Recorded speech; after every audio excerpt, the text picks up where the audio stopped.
Ma'am, মাথা ঠান্ডা করেন প্লিজ। উল্টাপাল্টা কিছু করবেন না। উল্টাপাল্টা কিছু করব না মানে? রুমের সব কিছু আমি ভেঙে ফেলবো। না ম্যাডাম, এমন কিছু করবেন না প্লিজ। আমাদের অনেক টাকা পয়সা খরচ হয়েছে। এগুলোর পিছনে বিয়ের অনুষ্ঠান শেষ হয়ে গেলে এসব কিছু আমাদের আবার বুঝিয়ে দিতে হবে। এইগুলো ভাঙবো না তো তোর মাথা ভাঙবো। তাইলে আয়, সব রাগ তোর উপরে ঝাড়ি। মাথা ঠান্ডা করেন প্লিজ। একটা ভুল বোঝাবুঝি হয়ে গেছে। এখন মাথা ঠান্ডা করে কাজ করতে হবে। ভুল বোঝাবুঝি মানে? এইটা কি ছেলে খেলা যে ইচ্ছে হলো খেললাম, ইচ্ছে হলো না খেললাম না? যা হওয়ার তা তো হয়ে গেছে, জীবনটা শেষ। আমি এ বিষয়ে বাবা মার সাথে কথা বলবো, আপনি প্লিজ রেগে যাবেন না। আরিয়ান তার অফিসের ম্যামকে দেখে বড় খুবই ভয় পায়, কারণ সে খুবই ভয়ঙ্কর। আগে একটা মেয়ে, তাই সে যতটা পারতেছে তার ম্যামের মাথা ঠান্ডা করার চেষ্টা করতেছে। বিতি আরিয়ানের গালে একটা চড় মেরে দিল। সরি, তুই কিছু মনে করিস না। হ্যাঁ, আমি তোকে ইচ্ছে করে চর মারি নাই। আমি আসলে কি করব? না না ম্যাডাম, কি মনে করব? কিছু মনে করিনি। আপনার যা মন চাই করুন, আমি কিছু বলবো না। এরপর আমি নিজেও কন্ট্রোলে থাকবো না। কন্ট্রোলে থাকবি না মানে? তুই আবার কি করবি? আমাকে চর মারবি? কি করব সেটা তো পরেই দেখতে পারবেন। শোন, যাই করিস আমার চোখের সামনে থেকে সরে গিয়ে কর। যা, আমার রুমটা বাইরে থেকে বন্ধ করে দে প্লিজ। আমাকে একটু একা থাকতে দে। আরিয়ান রুম তো ঠিকই বন্ধ করলো, কিন্তু বাইরে থেকে নয়, ভিতর থেকে। আর এসে লাইটটা অফ করে দিল। এদিকে বিথি বারবার বলতেছে, কিরে তুই লাইট অফ করলি কেন? বেশি ভালো হবে না কিন্তু, বেশি বারবারই হয়ে যাচ্ছে আরিয়ান। বিথির কোনো কথা না শুনে সোজা গিয়ে বিথিকে জড়িয়ে ধরল। বিথি আরও কিছু বলতে যাবে, তখনই আরিয়ান বিথির ঠোঁট নিজের ঠোঁটের ভিতর একদম চাপ দিয়ে ধরল। বিথি কোনো মতে নিজের ঠোঁটটা ছাড়িয়ে চিৎকার করে আরিয়ানকে ঠাস করে একটা চড় মেরে দিল। বেয়াদব ছেলে, কি হচ্ছে এসব ভুলে যাস না, আমি তোর অফিসার ম্যাম। আমার অফিসের ম্যাম, সেটা আমার অফিসে, আমার বাড়িতে নয়। আমার বাড়িতে আপনি আমার বিয়ে করা বউ। তুই কি এখন আমার উপরে জোর করে অধিকার খাটাবি নাকি? জোর করতে আপনি আমাকে বাধ্য করতেছেন। বাধ্য করতেছি মানে? কি করলাম আমি তোকে? এই যে নিজের কন্ট্রোল হারিয়ে আমাকে এভাবে চড় মারলেন, এই জন্যই তো আমি আমার কন্ট্রোল হারিয়ে ফেলেছিলাম। আমার থেকে প্রতিশোধ নিচ্ছিস নাকি তুই? মনে করেন তাই। সারা জীবন তো শুধু আপনারাই অধিকার দেখালেন, এখন আমারটা দেখেন। তুই কি মনে করেছিস এইভাবে জোর জবরদস্তি করে আমার ভালোবাসা পাবি? মোটেও না, শুধু আমার দেহটাই পাবি, আমার মন না। আমি আপনার মন পাওয়ার বৃথা চেষ্টা করবই না। ওটা তো কেউই পায় না। আমি কেন, কোনো পুরুষই পায় না। তুই এত খারাপ আগে জানতাম না তো। হ্যাঁ, পেকে দেখলেন, আপনি আমার বিয়ে করা বউ। আপনার সাথে তো আমি এতটুকু করতেই পারি। দেখ আরিয়ান, বেশি বেশি হয়ে যাচ্ছে কিন্তু। এরপরে কিন্তু বেশি ভালো হবে না বলে দিলাম। লাইট অন কর, যা করেছিস অনেক হয়েছে। আরিয়ান বিথির কোনো কথা না শুনে বিথির থেকে তার শাড়িটা টান দিয়ে খুলে ফেলো, খুলে বিছানার উপর ফেলে দিল। এদিকে বিথি অন্ধকারে কিছুই বুঝতে পারতেছে না। সে লাইট অন করার অনেক চেষ্টা করলো, কিন্তু নতুন রুম, নতুন জায়গায় আছে, তেমন কিছুই চেনে না। তার মোবাইলটাও সে খুঁজে পাচ্ছিল না। এদিকে আরিয়ান ইচ্ছে মতো তার অধিকার আদায় করে নিল। বিথি বারবার চিৎকার করার চেষ্টা করতেছিল, কিন্তু কোনো মতেই আরিয়ানকে থামাতে পারতেছিল না। অবশেষে বিথি আরিয়ানের কাছে নিজেকে সমর্থন করে দিল। Very good ma'am. যত তাড়াতাড়ি আপনি আপনার ভালো বুঝতে পারবেন ততই ভালো। যত যাই হোক, দিন শেষে আমি আপনার স্বামী আর আপনি আমার বউ, এটা মাথায় রাখবেন। আরিয়ান, তুই আজ যা করলি কাজটা খুব খারাপ হলো। এর ফল তোকে ভোগ করতে হবে। আপনি যত বেশি চিল্লাপাল্লা করবেন তত আপনার ক্ষতি, কষ্ট আপনার হবে, অন্য কারো না। মানে তুই সব সময় জোর জবরদস্তি করবি আর আমার শরীরের উপর ঝাঁপিয়ে পড়বি? অবশ্যই প্রয়োজনে তাই করতে হবে। ওই যে কথায় আছে না, সোজা আঙ্গুলে যদি ঘি না ওঠে তাহলে আমাকে দেখা করতে হবে। শেষ পর্যন্ত তোর মতো একটা 2 টাকার চাকর কিনা আমার গায়ে হাত দিলি, এই মুখ আমি আর কাকে দেখাবো?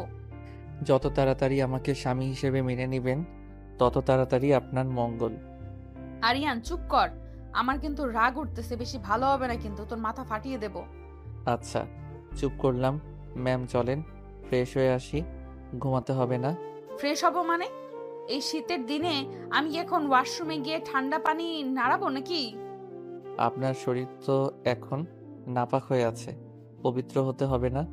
চলেন চলেন। তুই যা, তারপরে আমি যাব। আমি যাওয়ার পরে আপনার আসতে হবে কেন? আমার সাথেই চলেন। তুই গেলে যাব মানে? তুই ফ্রেশ হয়ে বের হ, তারপরে আমি যাব। না, আপনাকে দিয়ে কোনো বিশ্বাস নেই। কে বলতে পারে আমি ওয়াশরুমে গেলে আপনি হয়তো ঘরে আগুন জ্বালিয়ে দিবেন। আরিয়ান, তুই যাবি এখান থেকে নাকি আমি নিজের হাত নিজে কাটবো? বিথির কথা শুনে আরিয়ান একটু অবাক হয়ে গেল। আরিয়ান বুঝতে পারল এই মেয়ের তো মাথায় প্রচুর রাগ, একবার রাগ উঠলে কি না কি করে বসে। এই ভেবে আরিয়ান বিথিকে কোলে তুলে নিয়ে ওয়াশরুমে চলে গেল। বিথি বারবার চিৎকার করতেছিল। আরিয়ান কিছু না শুনে নিজের হাতে বিথিকে গোসল করিয়ে দিল। রাত করে এত চিৎকার করতে হয় না, তাইলে বাইরে থেকে লোকে ভাববে আমি মনে হয় আপনাকে একটু বেশি আদর করতেছি। ও, তাই তো, ঠিকই বলেছিস। বাইরে থেকে আবার লোকজন এই কথা ভাববে না? এই তো লক্ষ্মী মেয়ের মতো, বুঝতে পেরেছেন? এখন চুপচাপ ড্রেস পরিয়ে দিচ্ছি, গিয়ে ঘুমিয়ে পড়েন। এই এখন শীতকাল, মানুষ শুনবে কি হবে? রুমের সামনে কি তোর মা বাবা কান পেতে আছে নাকি আমার কথা শুনতেছে? এটা যেহেতু বিয়ে বাড়ি, তার মানে অনেক লোকজন আছে। আমার মা বাবাই কেন এখানে আড়ি পাততে আসবে? আরো অনেক মানুষ তো আছে, তারা আসতে পারে। তা ঠিক বলেছিস, তবে একটা কথা শোন, আমাদের মধ্যে যা হওয়ার হলো, এই ঘটনা যেন শুধু তোর আর আমার মধ্যেই থাকে, কেউ যেন না জানে। ম্যাম, ভাবছিলাম আপনি অনেক বুদ্ধিমতী একটা মেয়ে, আপনার মাথায় প্রচুর বুদ্ধি, কিন্তু আমার ধারণা তো সম্পূর্ণ ভুল। ভুল মানে? আমার মাথায় কি বুদ্ধি নাই, তোর এটা মনে হচ্ছে? অবশ্যই আমার এটা মনে হচ্ছে, কারণ বাসর ঘরের কথা কোনো পাগলই অন্য কারোর সাথে শেয়ার করে। আপনার এটা মনে হয় কেউ কি কখনো আপনার সাথে শেয়ার করেছে? তাও তো ঠিকই বলেছিস, কেউ তো আমার সাথে কখনো শেয়ার করেনি, তাহলে তুই কেন করবি? জি, আমি যা বলি সব ঠিকই বলি, এটা বাড়িতেও আর অফিসেও। অনেক বকবক করেছিস, এখন সর, আমাকে ঘুমাতে দে, সকালে অফিস আছে। অফিস আছে মানে 7 দিন কোনো অফিস নেই, কারণ আপনি এই বাড়ির বউ, এই বাড়ির কিছু নিয়ম কারণ আছে। কিসের নিয়ম কানুন? আমি কোনো নিয়ম কানুন মানি না। আমার অফিস আছে, আমাকে অফিসে যেতে হবে, ব্যাস। অফিস তো আমারও আছে, আমিও কি যাব? তোর মতো বেয়াদ্দপকে আমি আমার অফিসে রাখবো না। কাল গিয়ে তোর সাসপেন্ড লেটার পাঠিয়ে দেব। তা ঠিকই বলেছেন, অনেক দিন অফিস করলাম, কি লাভ? এখন তো অফিসের বস আমার বউ, আমার অফিস না করলেও চলবে। লিমিট ক্রস করবি না। আপনার যেহেতু অফিস, তাই আপনার বাহাদুরি, এটা ভুলে যাবেন না। বাড়িটা কিন্তু আমার, আর আপনাকে আমার বাড়িতে আসতে হবে। সো আমার বাড়িতে আমার বাহাদুরি চলবে। তোরে থাপড়ায় আমি সোজা করে দিব। একটু আগের কথা মনে নাই কি হলো? লাথি মেরে তোকে রুমের বাইরে বের করে দিব, আর একবারও যদি এই কথা বলিস। যতবার আপনি রাগান্বিত হয়ে আমার গায়ে হাত তুলবেন, আমিও খুশি হয়ে আপনার উপর ঝাঁপিয়ে পড়ব, কথাটা মনে রাখবেন। তোর কলিজাটাও আমি টান দিয়ে বের করে নিয়ে এসে কুচি কুচি করে কেটে কুত্তা দিয়ে খাওয়াবো। মাথা ঠান্ডা করেন ম্যাম, না হলে আবার গোসল করতে হবে। আরিয়ান, চুপ কর। বিথি রাগান্বিত হয়ে মুখ ঘুরিয়ে বিছানার এক কোণে শুয়ে কান্না করতে শুরু করলো। মনে মনে তার বাবা মাকে অনেক বকাবকি করতেছে। এটা আমার সাথে কি করলো আরিয়ান? অনেকবার তার সাথে কথা বলার চেষ্টা করলো, কিন্তু বিথি কথা বললো না। আরিয়ান বুঝতে পারলো বিথি কান্না করতেছে। আরিয়ান ভাবলো কাজটা করার ঠিক হয়নি তার। অনুমতি ছাড়া এভাবে অনেক লজ্জাবোধ করলো। অনুশোচনায় আর কিছু না বলে চুপচাপ শুয়ে পড়লো। কিছুক্ষণ পর বিথি আরিয়ানকে ডেকে বলল, আরিয়ান, ঘুমাইছিস নাকি? শোন, না না, ঘুমাই নাই, বলেন কি বলবেন। তোর রুমে কোলবালিশ আছে, আমার কোলবালিশ ছাড়া ঘুম হয় না, রাতে কিছুতেই ঘুমাতে পারতেছি না। না ম্যাম, আমার রুমে তো কোলবালিশ নেই, আমি তো কোলবালিশ নিয়ে ঘুমাই না, তাই কোলবালিশও রাখি না রুমে। কোলবালিশ রাখিস না তো কি হয়েছে? আমার এখন কোলবালিশ লাগবে, কোত্থেকে নিয়ে আসবি? নিয়ে আয় যা। সরি ম্যাম, এটা আপনার অফিস নয় যে আপনি যখন যা চাইবেন সাথে সাথে এটা আপনার কাছে পেয়ে যাবেন। এটা আমার বাড়ি। আমি এখন বলেছি কোলবালিশ নাই, তার মানে নাই। আরিয়ান, আমি তোর বাড়ি আছি বলে তুই আমাকে এভাবে অপমান করতে পারিস না। কোলবালিশ নাই তো এত রাতে আমি কোত্থেকে কোলবালিশ নিয়ে আসবো বলেন? তা আমি কি সারা রাত জেগে থাকবো? ঘুমানোটা আমার খুব দরকার, আমার খুবই মাথা ব্যথা করতেছে। শুধু কি মাথা ব্যথাই করতেছে? অন্য কিছু ব্যথা করতেছে না? আরিয়ান, তুই কিন্তু বেশি বেশি কথা বলতেছিস।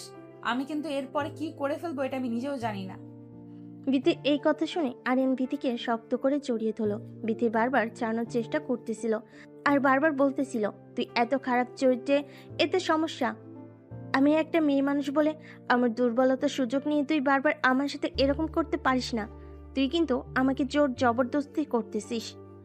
কোনো কথাতে যখন কাজ হচ্ছিল না, ঘাড়ে কামড় দিল আরিয়ান। চিৎকার করে বিথিকে ছেড়ে দিল। বিছানা থেকে লাফতে উঠে বলল, লাইট অন করে দেখালো তার ঘাড় দিয়ে রক্ত বের হচ্ছে। রেগে গিয়ে আরিয়ান, তুই কি মানুষ না ডাইনি? এটা কি করলি? এত জোরে কেউ কামড় দেয়? হায় হায়, আল্লাহ, রক্ত বেরোচ্ছে। এটা কাকে বিয়ে করলাম আমি? এ তো দেখি একটা আস্ত ডাইনি। রাগারাগি করে আরিয়ান রুম থেকে বের হয়ে বারান্দায় গিয়ে শুয়ে পড়ল। বিথিও রুমে একা একাই শুয়ে থাকলো। আর রাতটা তাদের এভাবে পার হয়ে গেল। পরের দিন সকালে ঘুম থেকে উঠে আরিয়ান রুমে এসে দেখলো রুমের দরজা এখনো খোলা হয়নি। রাগান্বিত হয়ে আরিয়ান বিথিকে ডাকতে শুরু করলো। ভিতর থেকে তখন দরজা খুলে দিলে আরিয়ান রাগান্বিত হয়ে বলল, দরজা খুলতে কেউ এত সময় নেয়? রুমের ভিতরে একা একা কি করতেছেন? কি আর করব, নিজের শোক পালন করতেছিলাম। শোনেন, বাড়িতে অনেক মানুষ, লক্ষ্মী বউয়ের মতো রেডি হয়ে বাইরে যান। আমি তো লক্ষ্মী বউ না, বাইরে যেতে পারবো না। আচ্ছা, রুমেই থাইকেন। অনেক ধন্যবাদ। আমাকে তুই এখন একা ছেড়ে বাইরে যা, এই রুমে আসবি না প্লিজ। মানে কি আমি রুমে আসবো না? তাহলে তোর রুমে তুই থাক আর আমার জন্য আলাদা একটা রুম ঠিক করে দে। আমার বাড়িতে এক্সট্রা কোনো রুম নেই। যেটা আমার রুম ওটাই আপনার রুম। চুপচাপ মানিয়ে নিন। শোন, আমি রেডি হয়ে এখন অফিসে যাব। কাল রাতে বললাম না, কথা কানে যায় নাই। 7 দিন কোনো অফিস হবে না। তুই পারলে আমাকে আটকে দেখা।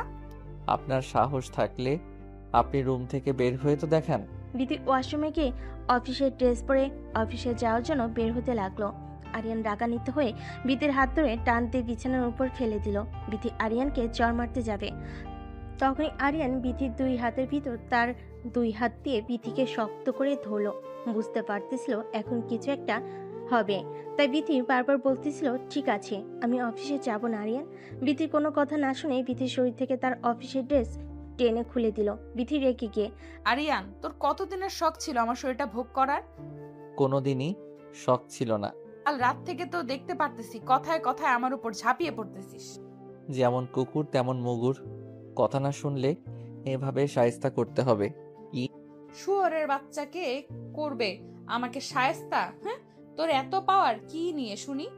ওইটা আমি এখন কেটে দিব। কি? ঠিক শুনেছিস, তোর ওইটা কেটে দেওয়ার পর দেখবো তোর এত এনার্জি আসে কোথা থেকে। আমার এটা কেটে দিলে আপনার কি হবে? আপনাকে শান্তি দিব কিভাবে? তোকে শাস্তি দিতে কে বলেছে?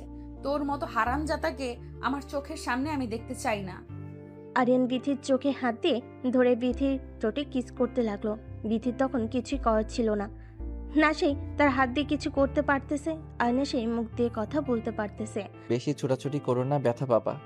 ছাড় তো আমাকে, কুত্তার বাচ্চা, তোর ভালো হবে না।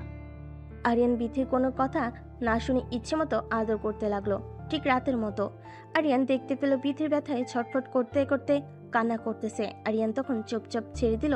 তখন বিথি বলে উঠল, ছালি কেন, আরো কর, যতক্ষণ পারিস অমানুষের মতো ব্যবহার কর। তুই যে কত ছোট মনের মানুষ এটা তোর ব্যবহারে তুই প্রমাণ করে দিচ্ছিস। আরিয়ান তখন লজ্জা পেল বটে, অনেকটা বেশি ব্যথা দেওয়া হয়ে গেছে। লজ্জা অনুভব করে এসে বিথিকে বলল, বিছানা থেকে উঠে এখন ফ্রেশ হও। কান্না করতে করতে বিথি বলল, আমি এখন গোসল করার মতো অবস্থাতে নেই। তুই যা, সর এখান থেকে, আমাকে একা থাকতে দে প্লিজ। গোসল না করে এভাবে থাকা যাবে না। এখনই বাইরে থেকে সবাই আপনাকে ডাকতে আসবে। আমার কষ্টটা একটু বোঝার চেষ্টা কর, আমি ওঠে দাঁড়াতে পারতেছি না। আরিয়ান তার কষ্ট বুঝতে পারলো, বুঝতে পেরে তাকে কোলে তুলে নিল। ওয়াশরুমে গিয়ে সুন্দর করে গোসল করিয়ে লাল টুকটুকে একটা শাড়ি পরিয়ে দিল। তারপর রুমে এনে আবার বসিয়ে দিল। তখন বাইরে থেকে আরিয়ানের মা আসলো, এসে বলল, বাহ বৌমা, তোমাকে তো খুবই সুন্দর লাগতেছে। কই, তোমার মাঝে বললো তুমি নাকি শাড়ি পরতে পারো না। অনেক সুন্দর করে তো শাড়ি পরেছো। মা, তোমার বৌমা সব দিকেই পারদর্শী। আন্টি শোনেন, আমার মা ঠিকই বলেছেন, শাড়ি পরতে পারি না, আপনার ছেলে পরিয়ে দিয়েছে। আরিয়ান লজ্জা পেয়ে মুখ লুকালো আর মনে মনে বিথিকে গালি দিতে লাগলো। কি বোকাচোদা মেয়ে রে, আমি শাড়ি পরিয়ে দিয়েছি এটা আবার আমার মার সামনে বলতেছে।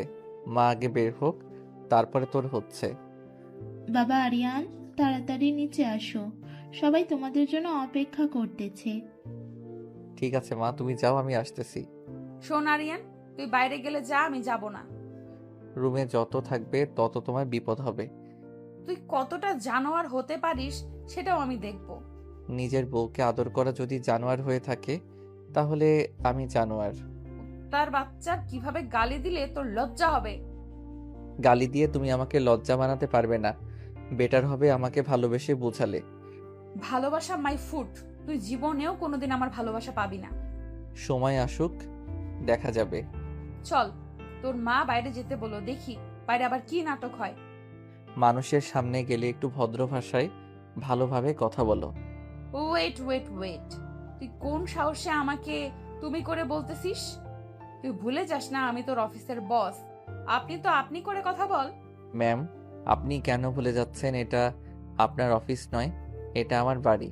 আর আমার বাড়িতে আমার কথাতেই সবকিছু হবে। বাড়ির বাহাদুরি তো ঠিক আছে, দেখার সময় আমারও আসবে। সময়ের অপেক্ষা করুন। এখন যাবি? চলো তবে একটা কথা, বাইরে গিয়ে মানুষের সামনে আমাকে তুই তোকারি করবেন না প্লিজ। তো কি বলবো? ওগো শোনো, ওগো কই যাচ্ছ? ও এখানে আসো, কি আশা করতেছিস? এইভাবে কথা বলবো তোর সাথে? ঠিক এভাবেই কথা বলবে। আমার আশা করাটা কি ভুল? অবশ্যই তোর আশা করা ভুল। তুই বামন হয়ে চাঁদে হাত দেওয়ার স্বপ্ন দেখতেছিস। আপনার খুব অহংকার, তাই না? আপনার এই অহংকার আমি একদিন ভেঙে চুরমার করে দেব। আমার অহংকার ভাঙতে হলে এর জন্যই আমার চেয়ে বড় কিছু হয়ে দেখাতে হবে তোকে। দেখাবো ইনশাল্লাহ। কথা শেষ করে বিথি রুম থেকে বের হয়ে নিচে চলে গেল। নিচে আসতে সাজানোটা অনেক সুন্দর ছিল। সবে বিথির অনেক প্রশংসা করতেছিল। আরিয়ানের অনেক ছোট বোন ছিল, তারাও এসে জিজ্ঞেস করতেছিল রাতটা কেমন গেল। বিথি রাগান্বিত হলো, তবে তার রাগটা কন্ট্রোল করলো আর সবাইকে হাসি মুখে বলল, হ্যাঁ রাতটা সুন্দর ছিল। বিথির কথা শুনে আরিয়ান মুচকি মুচকি হাসি দিল। বিথি আরিয়ানের দিকে তাকিয়ে রাগে যেন তার চোখ দিয়ে রক্ত বের হচ্ছে। আরিয়ান বিথিকে একটু দূরে ডেকে নিয়ে গিয়ে বলল, থ্যাংক ইউ সো মাচ। তুই আমাকে থ্যাঙ্কস কেন দিচ্ছিস? এই যে সবার সাথে হাসি মুখে সবটা ম্যানেজ করতেছো। তুই আবার আমাকে তুমি তুমি করে বলতেছিস? আস্তে, এখন আমরা রুমে নয়, বাইরে আছি। আর শোন, আমি তোর জন্য কিছু করিনি। আজ আমার মা বাবা আসবে, তাদেরকে কেউ যেন কোনো কথা না শোনাতে পারে, তাই মুখ বুজে সবকিছু সহ্য করে নিতেছি। সে তুমি যে জন্যই করো, ভালো লাগছে। আমার খুব খিদে পেয়েছে, তোদের বাড়িতে কি একটু খাবার হবে? কেন খাবার হবে না? অবশ্যই খাবার হবে। আরিয়ান তার মাকে গিয়ে বলল, বিথি খিদে পেয়েছে। মাদাকে বলল, বিথিকে নিয়ে রুমে যা, আমি খাবার পাঠিয়ে দিতেছি। আরিয়ান বিথিকে নিয়ে রুমে চলে গেল। একটু পরে আরিয়ানের মা তাদের খাবার দিয়ে আসলো। বিথি তখন তার হাতের দিকে তাকিয়ে দেখলো তার হাত দুটো অনেক ব্যথা। সে হাত দিয়ে খাবার খেতে পারবে না, তাই সে আরিয়ানকে বলল একটা চামচ নিয়ে এসে দিতে। সে হাত দিয়ে খাবার খেতে পারবে না। এটা শুনে আরিয়ান, চামচ লাগবে কেন? আমি আছি না। তুই আছিস মানে? আমি আছি মানে কি আমি খাইয়ে দেব? আরিয়ান, তুই কিন্তু বাড়াবাড়ি করতেছিস। একটু বোঝার চেষ্টা করো। বাইরে যদি আমি এখন চামচের জন্য যাই, তাহলে সবাই সন্দেহ করবে যে আমাদের মধ্যে সম্পর্কটা হয়তো ভালো নেই। তখন তো তোমার মা বাবাকেই কথা শোনাবে। আরিয়ানের কথা শুনে বিথি আর কোনো কথা না বলে চুপচাপ বসে রইল। আরিয়ান তাকে খাবার মুখে তুলে খাওয়াচ্ছিল। তখনই বিথির মা বাবা তাদের রুমে আসলো। বিথি তার মাকে দেখে দৌড়ে গিয়ে জড়িয়ে ধরলো। বিথির বাবা এসে আরিয়ানের হাতে হাত রাখলো আর আরিয়ানকে বলল যে তোমাদের মধ্যে সবকিছু স্বাভাবিক কি আছে? আরিয়ান মনে মনে ভাবছে, স্বাভাবিক নাই। ডাইনি একটা মহিলাকে কলা কৌশলে আমার ঘাড়ে ঝুলিয়ে দিয়েছেন। এখন তো সবকিছু ভুগতেছি আমি। ধীমা বিথিকে জিজ্ঞেস করলো, মা, সবকিছু ঠিক আছে তো? কিভাবে সবকিছু ঠিক থাকবে? তোমরা এটা কি করলে আমার সাথে?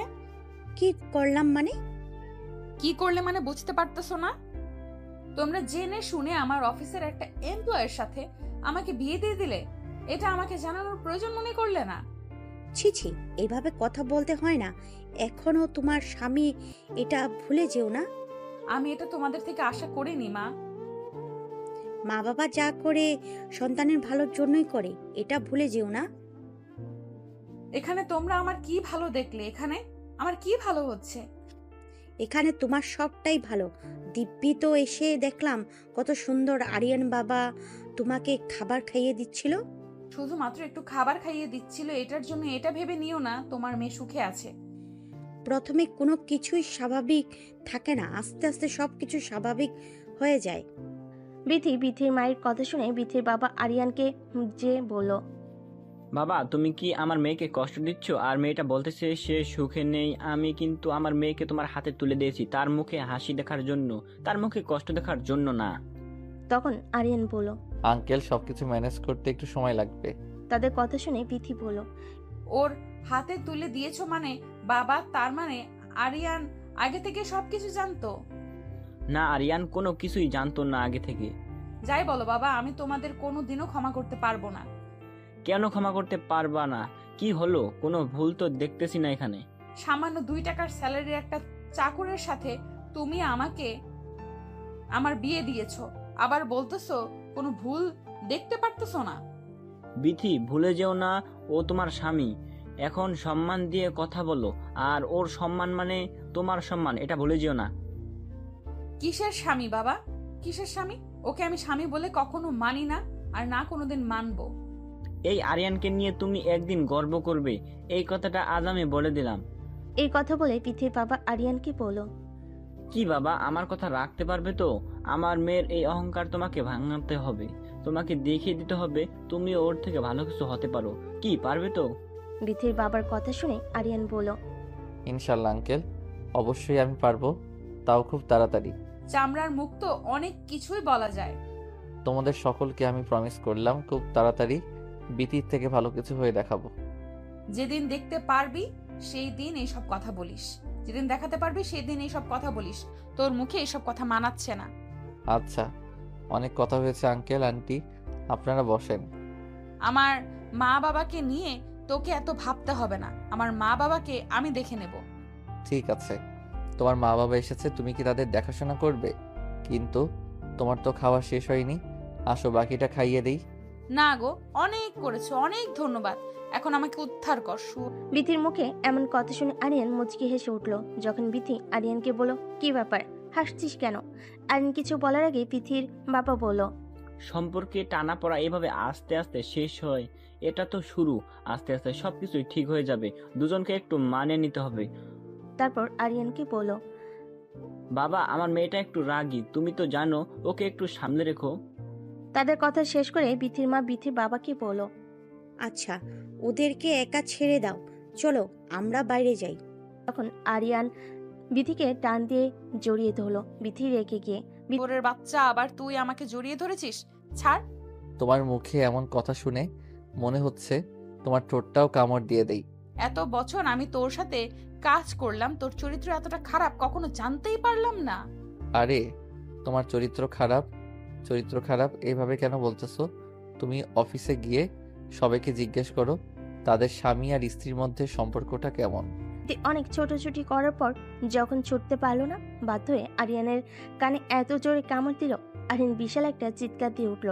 চিৎকারে যেন সারা বাড়ি নড়ে উঠল। সবাই তো ভয়ে তাদের রুমে দিকে আসতে লাগলো।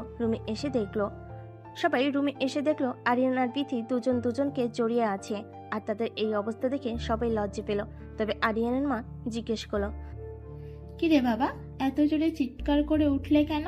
তখন বিথি বলল, ও কিছু না আন্টি, আমার চুরির সাথে ও একটু ব্যথা পেয়েছে।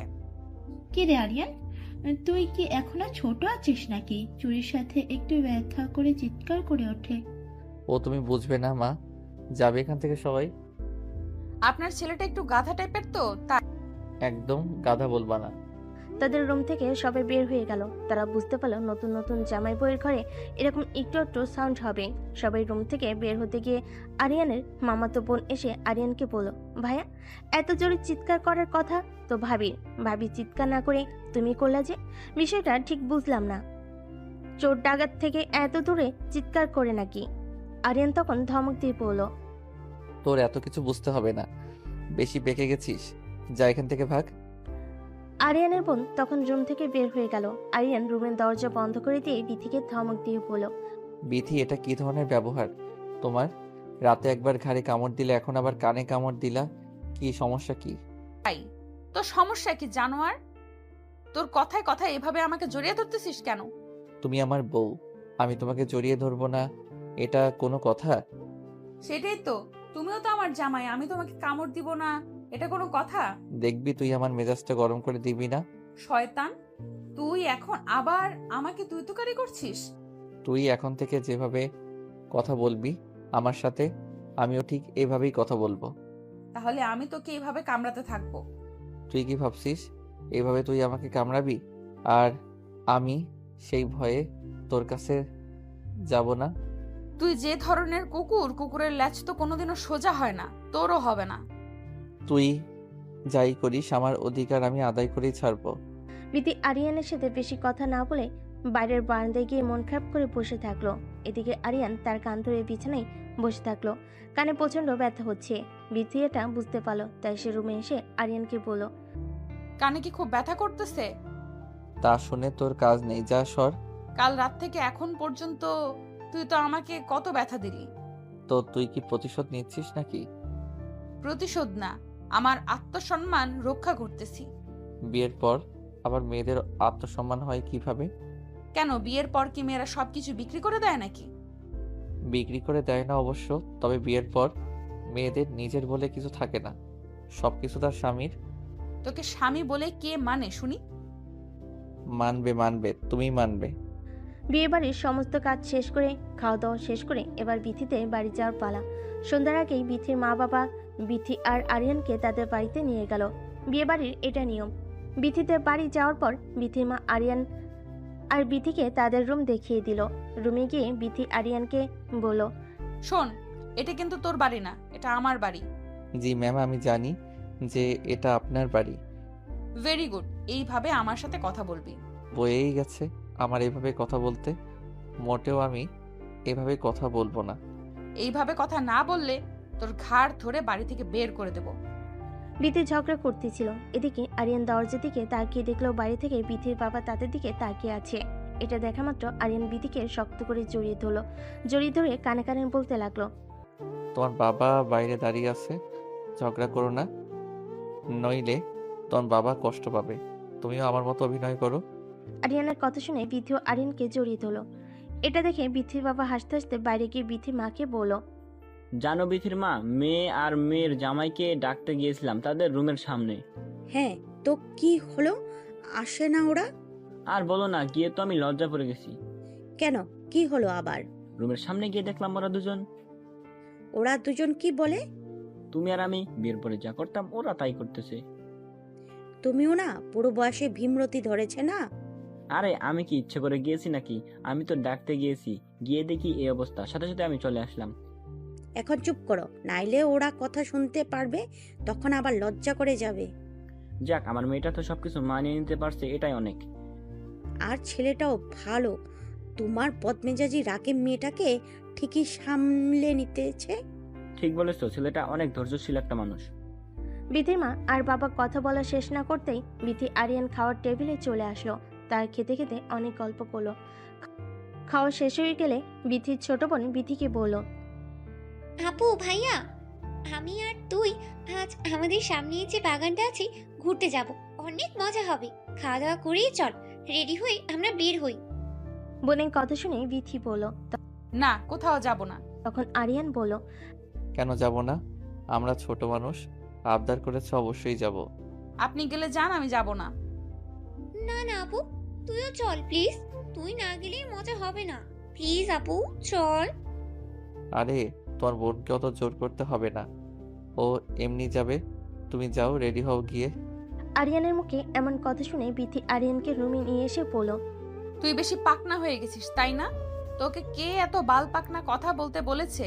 তুই যা ঘুরতে, আমি কোথাও যাব না। আর শোন, আমার বিষয়ে বেশি নাক গলাবি না। ভাগ্যিস আমার মা বাবা ছিল, তাই তোকে কিছু বললাম না, নইলে কানের নিচে একটা ঠাস করে চড় মেরে দিতাম। বিথির এই কথা শুনে আরিয়ান বলল, সে তুমি চর মারবে না কি করবে এটা তোমার ব্যক্তিগত ব্যাপার, তবে একটা কথা মাথায় রেখো, যতবার চর মারবে ততবার কিন্তু কতবার? কি কি করবি তুই?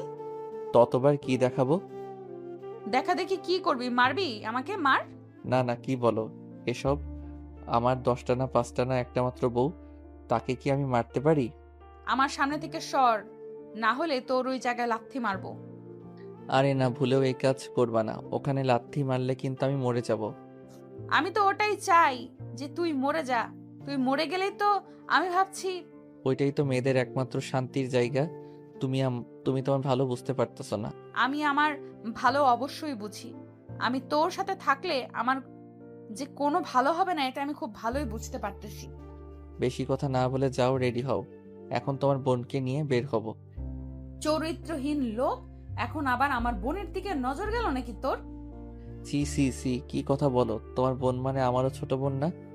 তোর মতো একটা চরিত্রহীন শুয়োরের বাচ্চার আবার ছোট বোন আছে নাকি?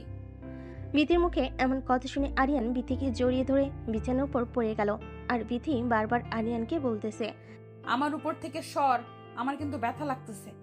আরিয়ান তখন বিথিকে বলল, ভালোই ভালোই রেডি হও, নইলে কিন্তু গোসল করার ব্যবস্থা করে দিব। এই অবস্থায় বিথির বোন রেডি হয়ে তাদের রুমে আসলো। এসে দেখলো তারা দুজন বিছানার উপর শুয়ে আছে। বিথির গায়ের উপর আরিয়ানকে দেখে বিথির বোন লজ্জা পেয়ে রুম থেকে বের হয়ে গেল। তখন আরিয়ান বিথিকে বলল, এখন বলো, ভালোই ভালো রেডি হইবা কিনা? কতবার বললাম রে ভাই, আমি যাব না, তুই যা। ঠিক আছে, আমিও যাব না। দাঁড়া, দরজা বন্ধ করে দিয়ে আসি। দরজা বন্ধ করবি মানে? মানে বোঝো না তুমি? না গেলে আমিও কোথাও যাব না। আর দরজা বন্ধ করে দিয়ে আসি। যাবি না ঠিক আছে, এখানে দরজা বন্ধ করার সাথে কি সম্পর্ক? লুডো খেলবো তোমার সাথে, আর দরজা খোলা রেখে খোলা যাবে না। লাথি খাওয়ার আগে এখান থেকে যা, আমাকে রেডি হতে দে, আমি রেডি হতে চাই। এই তো লক্ষ্মী বইয়ের মতো কথা, যাও রেডি হয়ে আসো। রেডি হয়ে তারা তিনজন ঘুরবার জন্য বের হলো। বাগানটা খুবই সুন্দর ছিল, চারিদিকে ফুলের গাছ, ওয়েদারটা সুন্দর ছিল। তখন বিথি বোন বিথিকে বলল, আপনি তোর আর ভাইয়া ছবি তুলে দিই। এই কথা শুনে বিথি বলল, দেখ আমার কিন্তু এখন মেজাজ উঠতেছে ঘুরতেছে। আসার বায়না ধরেছিলি, ঘুরতে এসেছি, এখন আমি ছবি তুলতে পারবো না। আপু এমন করিস কেন? একটু ছবি তো ওঠা প্লিজ। বললাম নাম সব, উঠবো না, তুইও যা। আরে বাদ দাও, তোমার বোনকে এত জোর করতে হবে না। এসো তুমি আর আমি ছবি উঠি। আরিয়ানের কাছে এমন কথা শুনে বিথি ভাবলো, ওর তো চরিত্রের সমস্যা আছে, ওবার আমার বোনের সাথে ছবি উঠবে না। বাবা আমি চাই, গিয়ে ছবি তুলেই বোনকে গিয়ে বলো, নে আমি এসেছি, আমাদের ছবি তোল। কি রে আপু, একটু আগেই না ছবি উঠবে না ছবি উঠবে না বলে খুব রাগ দেখালি, আর এখন যেই ভাইয়া বলেছে ভাইয়া আর আমি ছবি উঠাবো, তখনই তুই এসে বলতেছিস তুই ছবি উঠাবি? তোমার বোন আসলে জেলাস হচ্ছে, তার জামাই অন্য একটা মেয়ের সাথে ছবি উঠবে। বিষয়টা কেমন দেখায় না? হচ্ছে তো সেরকমই। কি রে আপু, তুই কি তোর জামাইয়ের পাশে তুই ছাড়া কাউকে সহ্য করতে পারতেছিস না নাকি? উফ, তোরা থামবি, আমার রাগ হচ্ছে কিন্তু এখন। আমি কিন্তু চলে যাব এখান থেকে। আরে না না না, সরি, আর কেউ আপনার রাগ উঠাবে না। এখন নেন ছবি উঠি। নে তোরা পাশাপাশি দাঁড়া। নে দাঁড়িয়েছি, এখন তোল। এই আবার কেমন দাঁড়ানো? আশেপাশে একটু তাকিয়ে দেখ ওরা কিভাবে ছবি উঠাইতেছে, একে অপরকে জড়িয়ে ধরে হাত ধরে কত সুন্দর সুন্দর করে ছবি উঠতেছে, আর তোরা মাঝখানে আকাশ পাতাল ফাঁকা রেখে দুজন দাঁড়িয়ে আছিস। ঠিকই তো বলেছে ও। তুমি এত দূরে দাঁড়িয়ে আছো কেন? আমার কাছে আসো। একদম আমার কাছে আসার চেষ্টাও করবি না। এটা কি ধরনের অসভ্যতা বিথি? বাইরে বের হয়েও তুমি এরকম ব্যবহার করবে? তুই যদি বেশি বাড়াবাড়ি করিস তাহলে দেখবি আমি কি করে পাবলিক ডেকে নিয়ে এসে তোকে গণধোলাই খাওয়াবো। বুঝলাম না তো, বাড়ি থেকে বের হওয়ার সময়ও দেখলাম দুজন খুব জোরাজোরি করতেছ, বাড়ি থেকে বের হয়ে আবার কি হলো? আসলে তোমার আপু না বাড়ি থেকে বের হতে চাইনি, সারাদিন আমাকে নিয়ে রুমে থাকতে চাইছিল। আমি জোর করে নিয়ে আসলাম, তাই রাগ হয়েছে আর কি। ভাইয়া এই কাজটা কিন্তু তুমি ঠিক করো নাই। আরিয়ান তুই কিন্তু বেশি বেশি বলতেছিস। আরিয়ান বিথির হাত ধরে বিথিকে জড়িয়ে ধরে বিথির বোনকে বলল, নাও এবার ছবি তুলো। বিথির বোন তাদের অনেক সুন্দর সুন্দর কিছু ছবি তুলে দিল। তারপরে তারা একটু ঘোরাঘুরি করে বাড়িতে ফিরে আসলো। বাড়িতে ফিরে আসার পর আরিয়ান বিথির বাবাকে ডেকে বলল, আঙ্কেল বাড়িতেও যাইতে হবে, এবার অফিসে ছুটি নিয়েছিলাম, ছুটিও শেষ, তাহলে আমাদের ব্যবস্থা করেন। হ্যাঁ বাবা, কালকে তোমরা চলে যেও। চলে যাব মানে? আমি কোথাও যাব না বাবা। কোথাও যাবে না মানে?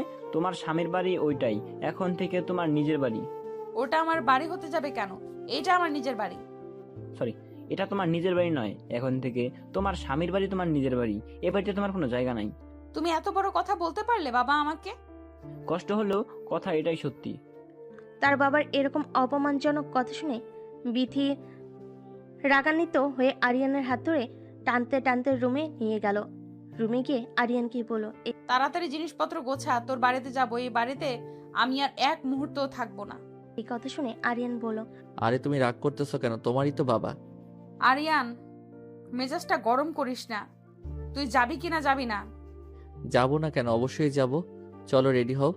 রেডি হয়ে তারা বিথির বাড়ি থেকে আরিয়ানের বাড়িতে আসলো।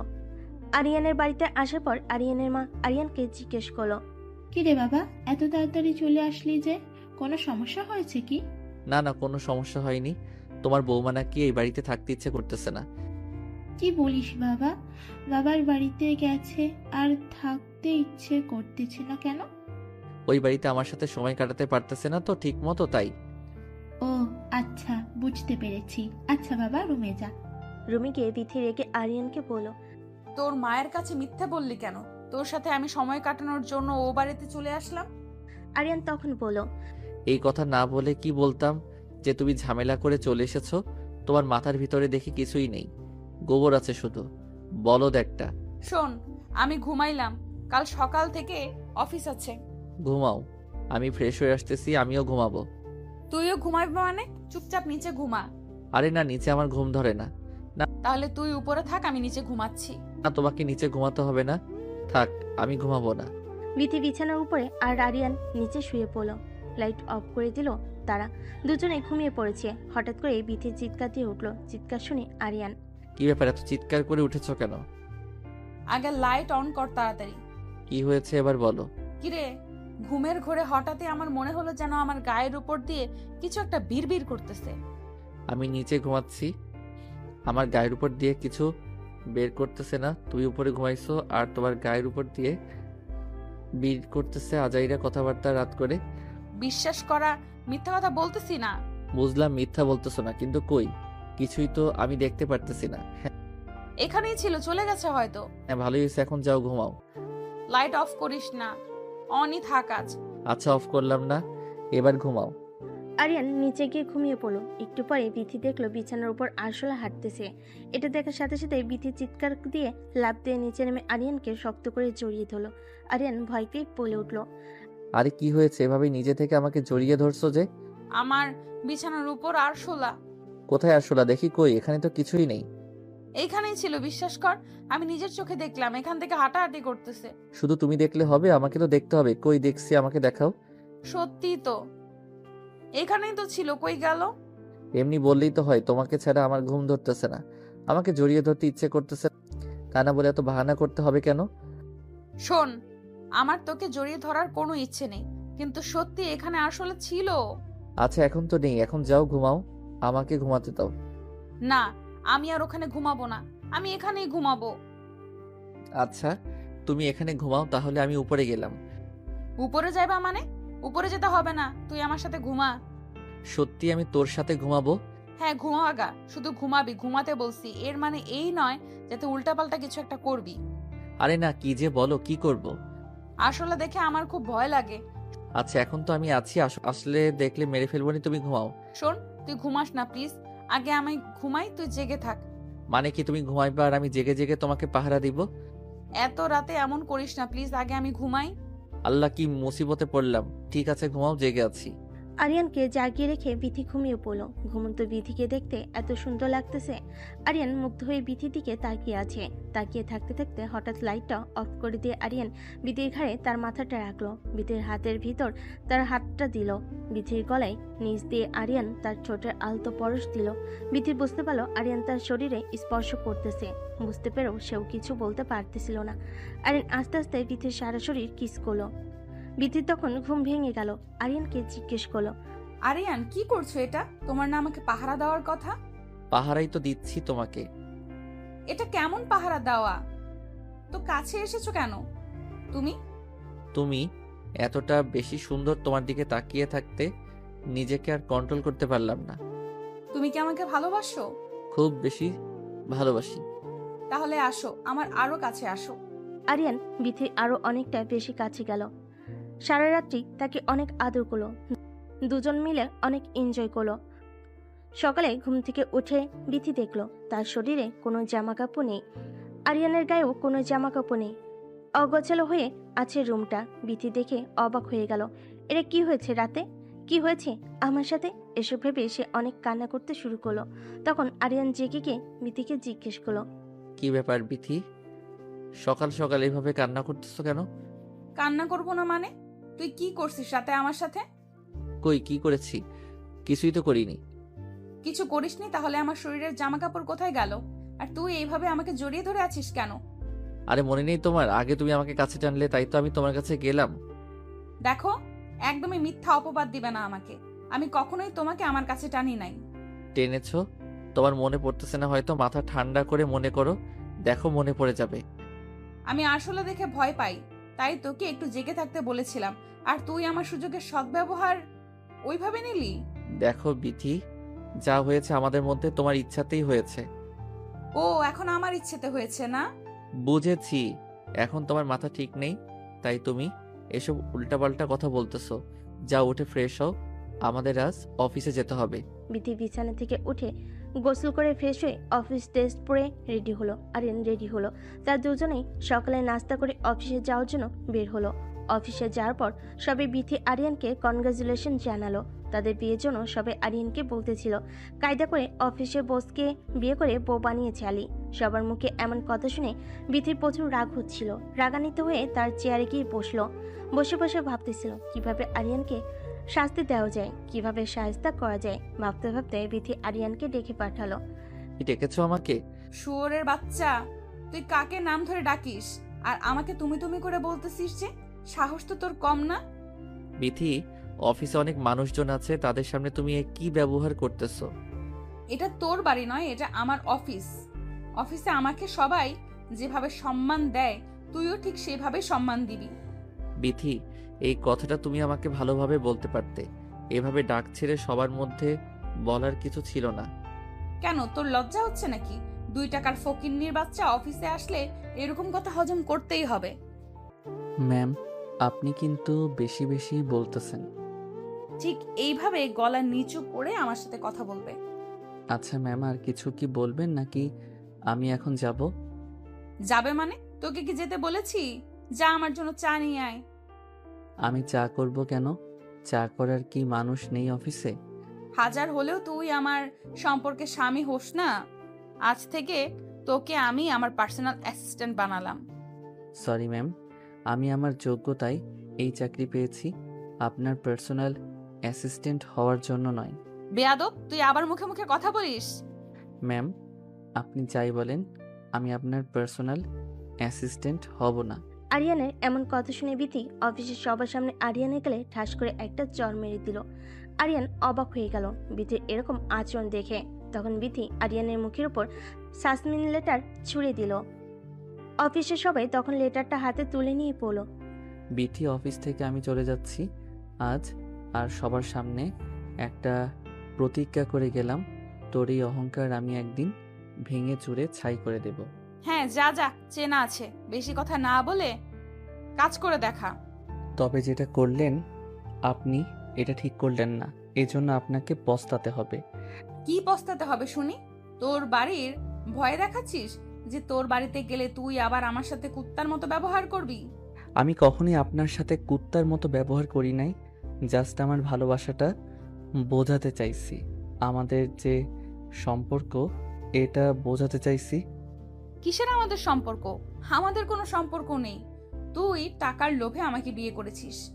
আপনার মতো কুৎসিত মন মানসিকতার একটা মেয়েকে আমি টাকার লগে কোনোদিনও বিয়ে করতাম না। যদি আমি একটু জানতে পারতাম যে আমার বিয়েটা আপনার সাথে, আমি কখনোই বিয়ে করতাম না। মুখে এসব কথা বলাই যায়। আমার দুয়ারে একদিন আপনাকে আসতেই হবে, এই কথাটা আগে বলে গেলাম। এই কথা বলে আরিয়ান অফিস থেকে বের হয়ে গেল। তখন অফিসে আর সকল মেম্বার বিথিকে বলতে লাগলো, ম্যাম যা করলেন ঠিক করলেন না। কাজটা আরিয়ান খুব ভালো করে করে, ছেলেটাও খুব মেধাবী, তাকে এভাবে বের করে দেওয়া আপনার উচিত হয়নি। রেগে গিয়ে বিথি বলে। আমি কি করব না করব তোদের কাছ থেকে শিখতে হবে। তখন সবাই বলো, ম্যাম আপনার পারিবারিক সমস্যা অফিস পর্যন্ত নিয়ে আসার কোনো দরকার ছিল না, এতে করে অফিসের পরিবেশ নষ্ট হচ্ছে। আপনি অফিসের বস, আপনাকে দেখে সবাই শিখতেছে। বিথি কারোর সাথে কোনো কথা না বলে অফিস থেকে বের হয়ে তার বাবার বাড়িতে চলে যায়। বিথির মা তাকে দেখে জিজ্ঞেস করে, কিরে মা, এই অবস্থায় কোত্থেকে আসছিস? জামাই কই? আমার জামাই মরছে মা, ওর খবর আমার কাছে নেই। আমার মেজাজটা এমনি ভালো নাই, রুমে যাব। এভাবে কেন কথা বলতেছিস? কি হয়েছে? জানোয়ারকে আমি আমার অফিস থেকে বের করে দিয়েছি। এটা তুই কি করেছিস? এটা তোর বাবা শুনলে খুব রাগ করবে। আমার যেটা ভালো মনে হয়েছে আমি সেটাই করেছি। এটা কে কি মনে করলো না করলো তাতে আমার কিছুই যায় আসে না। আচ্ছা, ঠান্ডা মাথা কর, যা রুমে গিয়ে ফ্রেশ হয়ে ড্রেস চেঞ্জ করে নিচে আয়, খাবার দাবার কর আগে, তারপর কথা হবে। খাবো না মা, পরে খাবো, আমি একটু একা থাকবো। মাসুল, মাথা ঠান্ডা করে রুমে গিয়ে আরিয়ানকে ফোন দিয়ে শুনো কোথায়। আমি পারবো না মা, তোমার ইচ্ছা হয় তুমি ফোন করো। এই কথা বলে বিথির রুমে চলে গেল। বিথির মায়ের তখন খুব টেনশন হচ্ছিল, তাই সে আরিয়ানের কাছে ফোন দিল, অনেকবার ফোন দিল, কিন্তু আরিয়ান ফোন রিসিভ করলো না। আড়াল থেকে বিথি সব কিছু দেখতেছিল আর এটা শোনার চেষ্টা করতেছিল যে আরিয়ান কোথায় গেল। ফোন ধরলো না, খুবই টেনশন হচ্ছিল। তারপর বিথির রুমে গিয়ে ফোনটা হাতে নিয়ে আরিয়ানের এক বন্ধুর কাছে ফোন দিয়ে বিথি বলল, হ্যালো, আসসালামু আলাইকুম।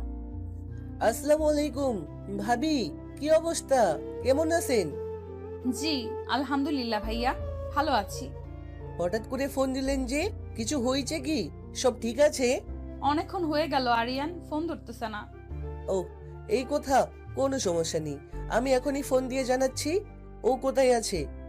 আচ্ছা ভাইয়া, আর প্লিজ ওকে বলবেন যেন যেখানেই থাকুক, যে কেউ ফোন দিলে যেন ফোনটা রিসিভ করে, আর সাবধানে থাকতে বলবেন।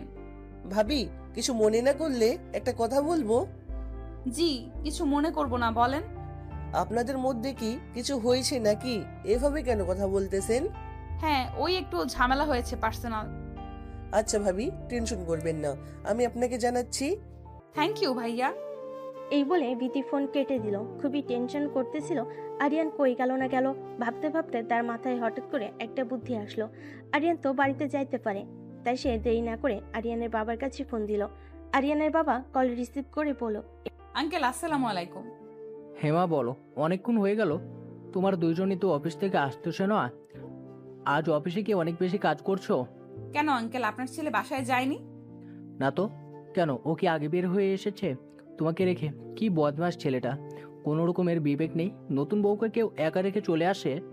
কোনো সমস্যা নেই আঙ্কেল, ও তো অনেকক্ষণ আগেই বের হয়ে গেছে। ফোনটা বন্ধ, তাই ভাবলাম আপনাকে ফোন দিয়ে জানি ও কোথায় আছে। ও কি বলো, ফোনটা বন্ধ করে রেখেছে কেন? কাণ্ডজ্ঞান নেই ছেলেটার।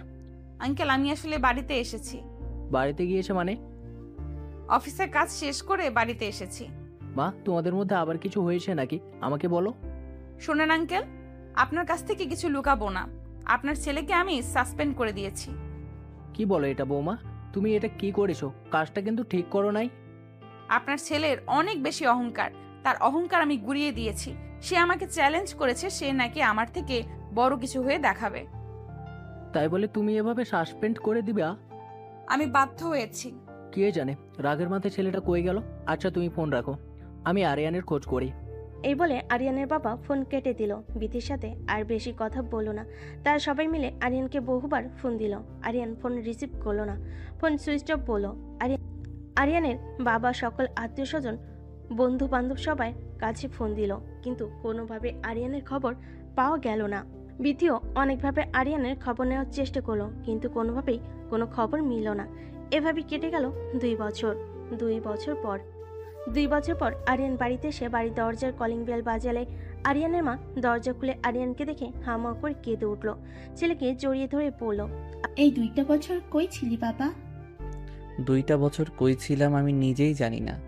কিভাবে পারলি তুই আমাদের সবাইকে ছেড়ে 2টা বছর পার করে দিতে? কষ্ট তো হয়েছে, কিন্তু কিছু করার ছিল না। আমি নিরুপায় ছিলাম। এই মেয়েটার ওপর রাগ করে তুই আমাদের সবাইকে ভুলে গিয়েছিলিস? বাবা কই, মা আর বিথি ও কই থাকে, তোমাদের সাথে যোগাযোগ করে না? 2টা বছরে বিথি তোকে অনেক খুঁজেছে বাবা। মেয়েটা নিজের ভুল বুঝতে পেরেছিল। জীবনে কষ্ট না করলে বুঝছো মা, কোনো সফলতা পাওয়া যায় না। কি হয়েছিল তোর বাবা, সে কথা বল। ঢাকাতে ছিলাম মা। ঢাকাতে ছিলি, এত খোঁজাখুঁজি করার পরে তোর কোনো খোঁজ খবর পেলাম না। মা, মানুষ যদি হারিয়ে যায় তাহলে তাকে খুঁজলে পাওয়া যায়, কিন্তু কেউ যদি নিজের ইচ্ছায় লুকিয়ে থাকে তাকে কোনোভাবেই খুঁজে পাওয়া সম্ভব নয়। কি এমন হয়েছিল যে 2টা বছর আমাদের সবাইকে ছেড়ে আলাদা থাকতে হলো? মা, তোমার অহংকারী বড়লোক বৌমার অহংকার ভাঙাতে সাফল্য অর্জন করে নিয়ে আসলাম। মানে তোর কথার মানে বুঝলাম না। বিথি আমাকে বলেছিল আমার নাকি ওকে টেক্কা দেওয়ার মতো যোগ্যতা নেই, তাই আমি ওর যোগ্য হয়ে আসলাম। বাবা, বিথি 2 বছরে তোর জন্য অনেক বেশি ছটপট করেছে। মানুষ মাত্রই তো ভুল হয়। কেন মা, ও নতুন করে সংসার সাজায়নি? না, ওকে অনেকবার বলেছিলাম তুমি আবার তোমার নতুন জীবনটাকে নতুন করে শুরু করো। ও কি তোমাদের কথা শুনেনি? না, ও সব সময় বলেছে তোর জন্য শেষ পর্যন্ত অপেক্ষা করবে। ও আমাদের বাড়িতে আসে না? আসে, মাঝে মাঝে আমাদের খোঁজ খবর নিয়ে যায়। ছুটকি কোথায় মা? ও বিথিদের বাড়িতে গেছে। কেন? বিথিদের বাড়িতে কেন গেছে? কাল বিথির কোম্পানি নিলামে উঠতেছে। কি বললে, তাই নাকি? তার এত গর্ভের আর সোহাগের কোম্পানি নিলাম করে দিচ্ছে যে? জানি না, তবে ওর আর এসব করতে নাকি ভালো লাগে না। কাল আমি সেই বিথির কোম্পানি কিনে নিচ্ছি মা। বিথির কোম্পানি নিচ্ছিস মানে? এত টাকা তুই পাইলি কই? মা, তোমার ছেলে এখন আগের মতন নেই।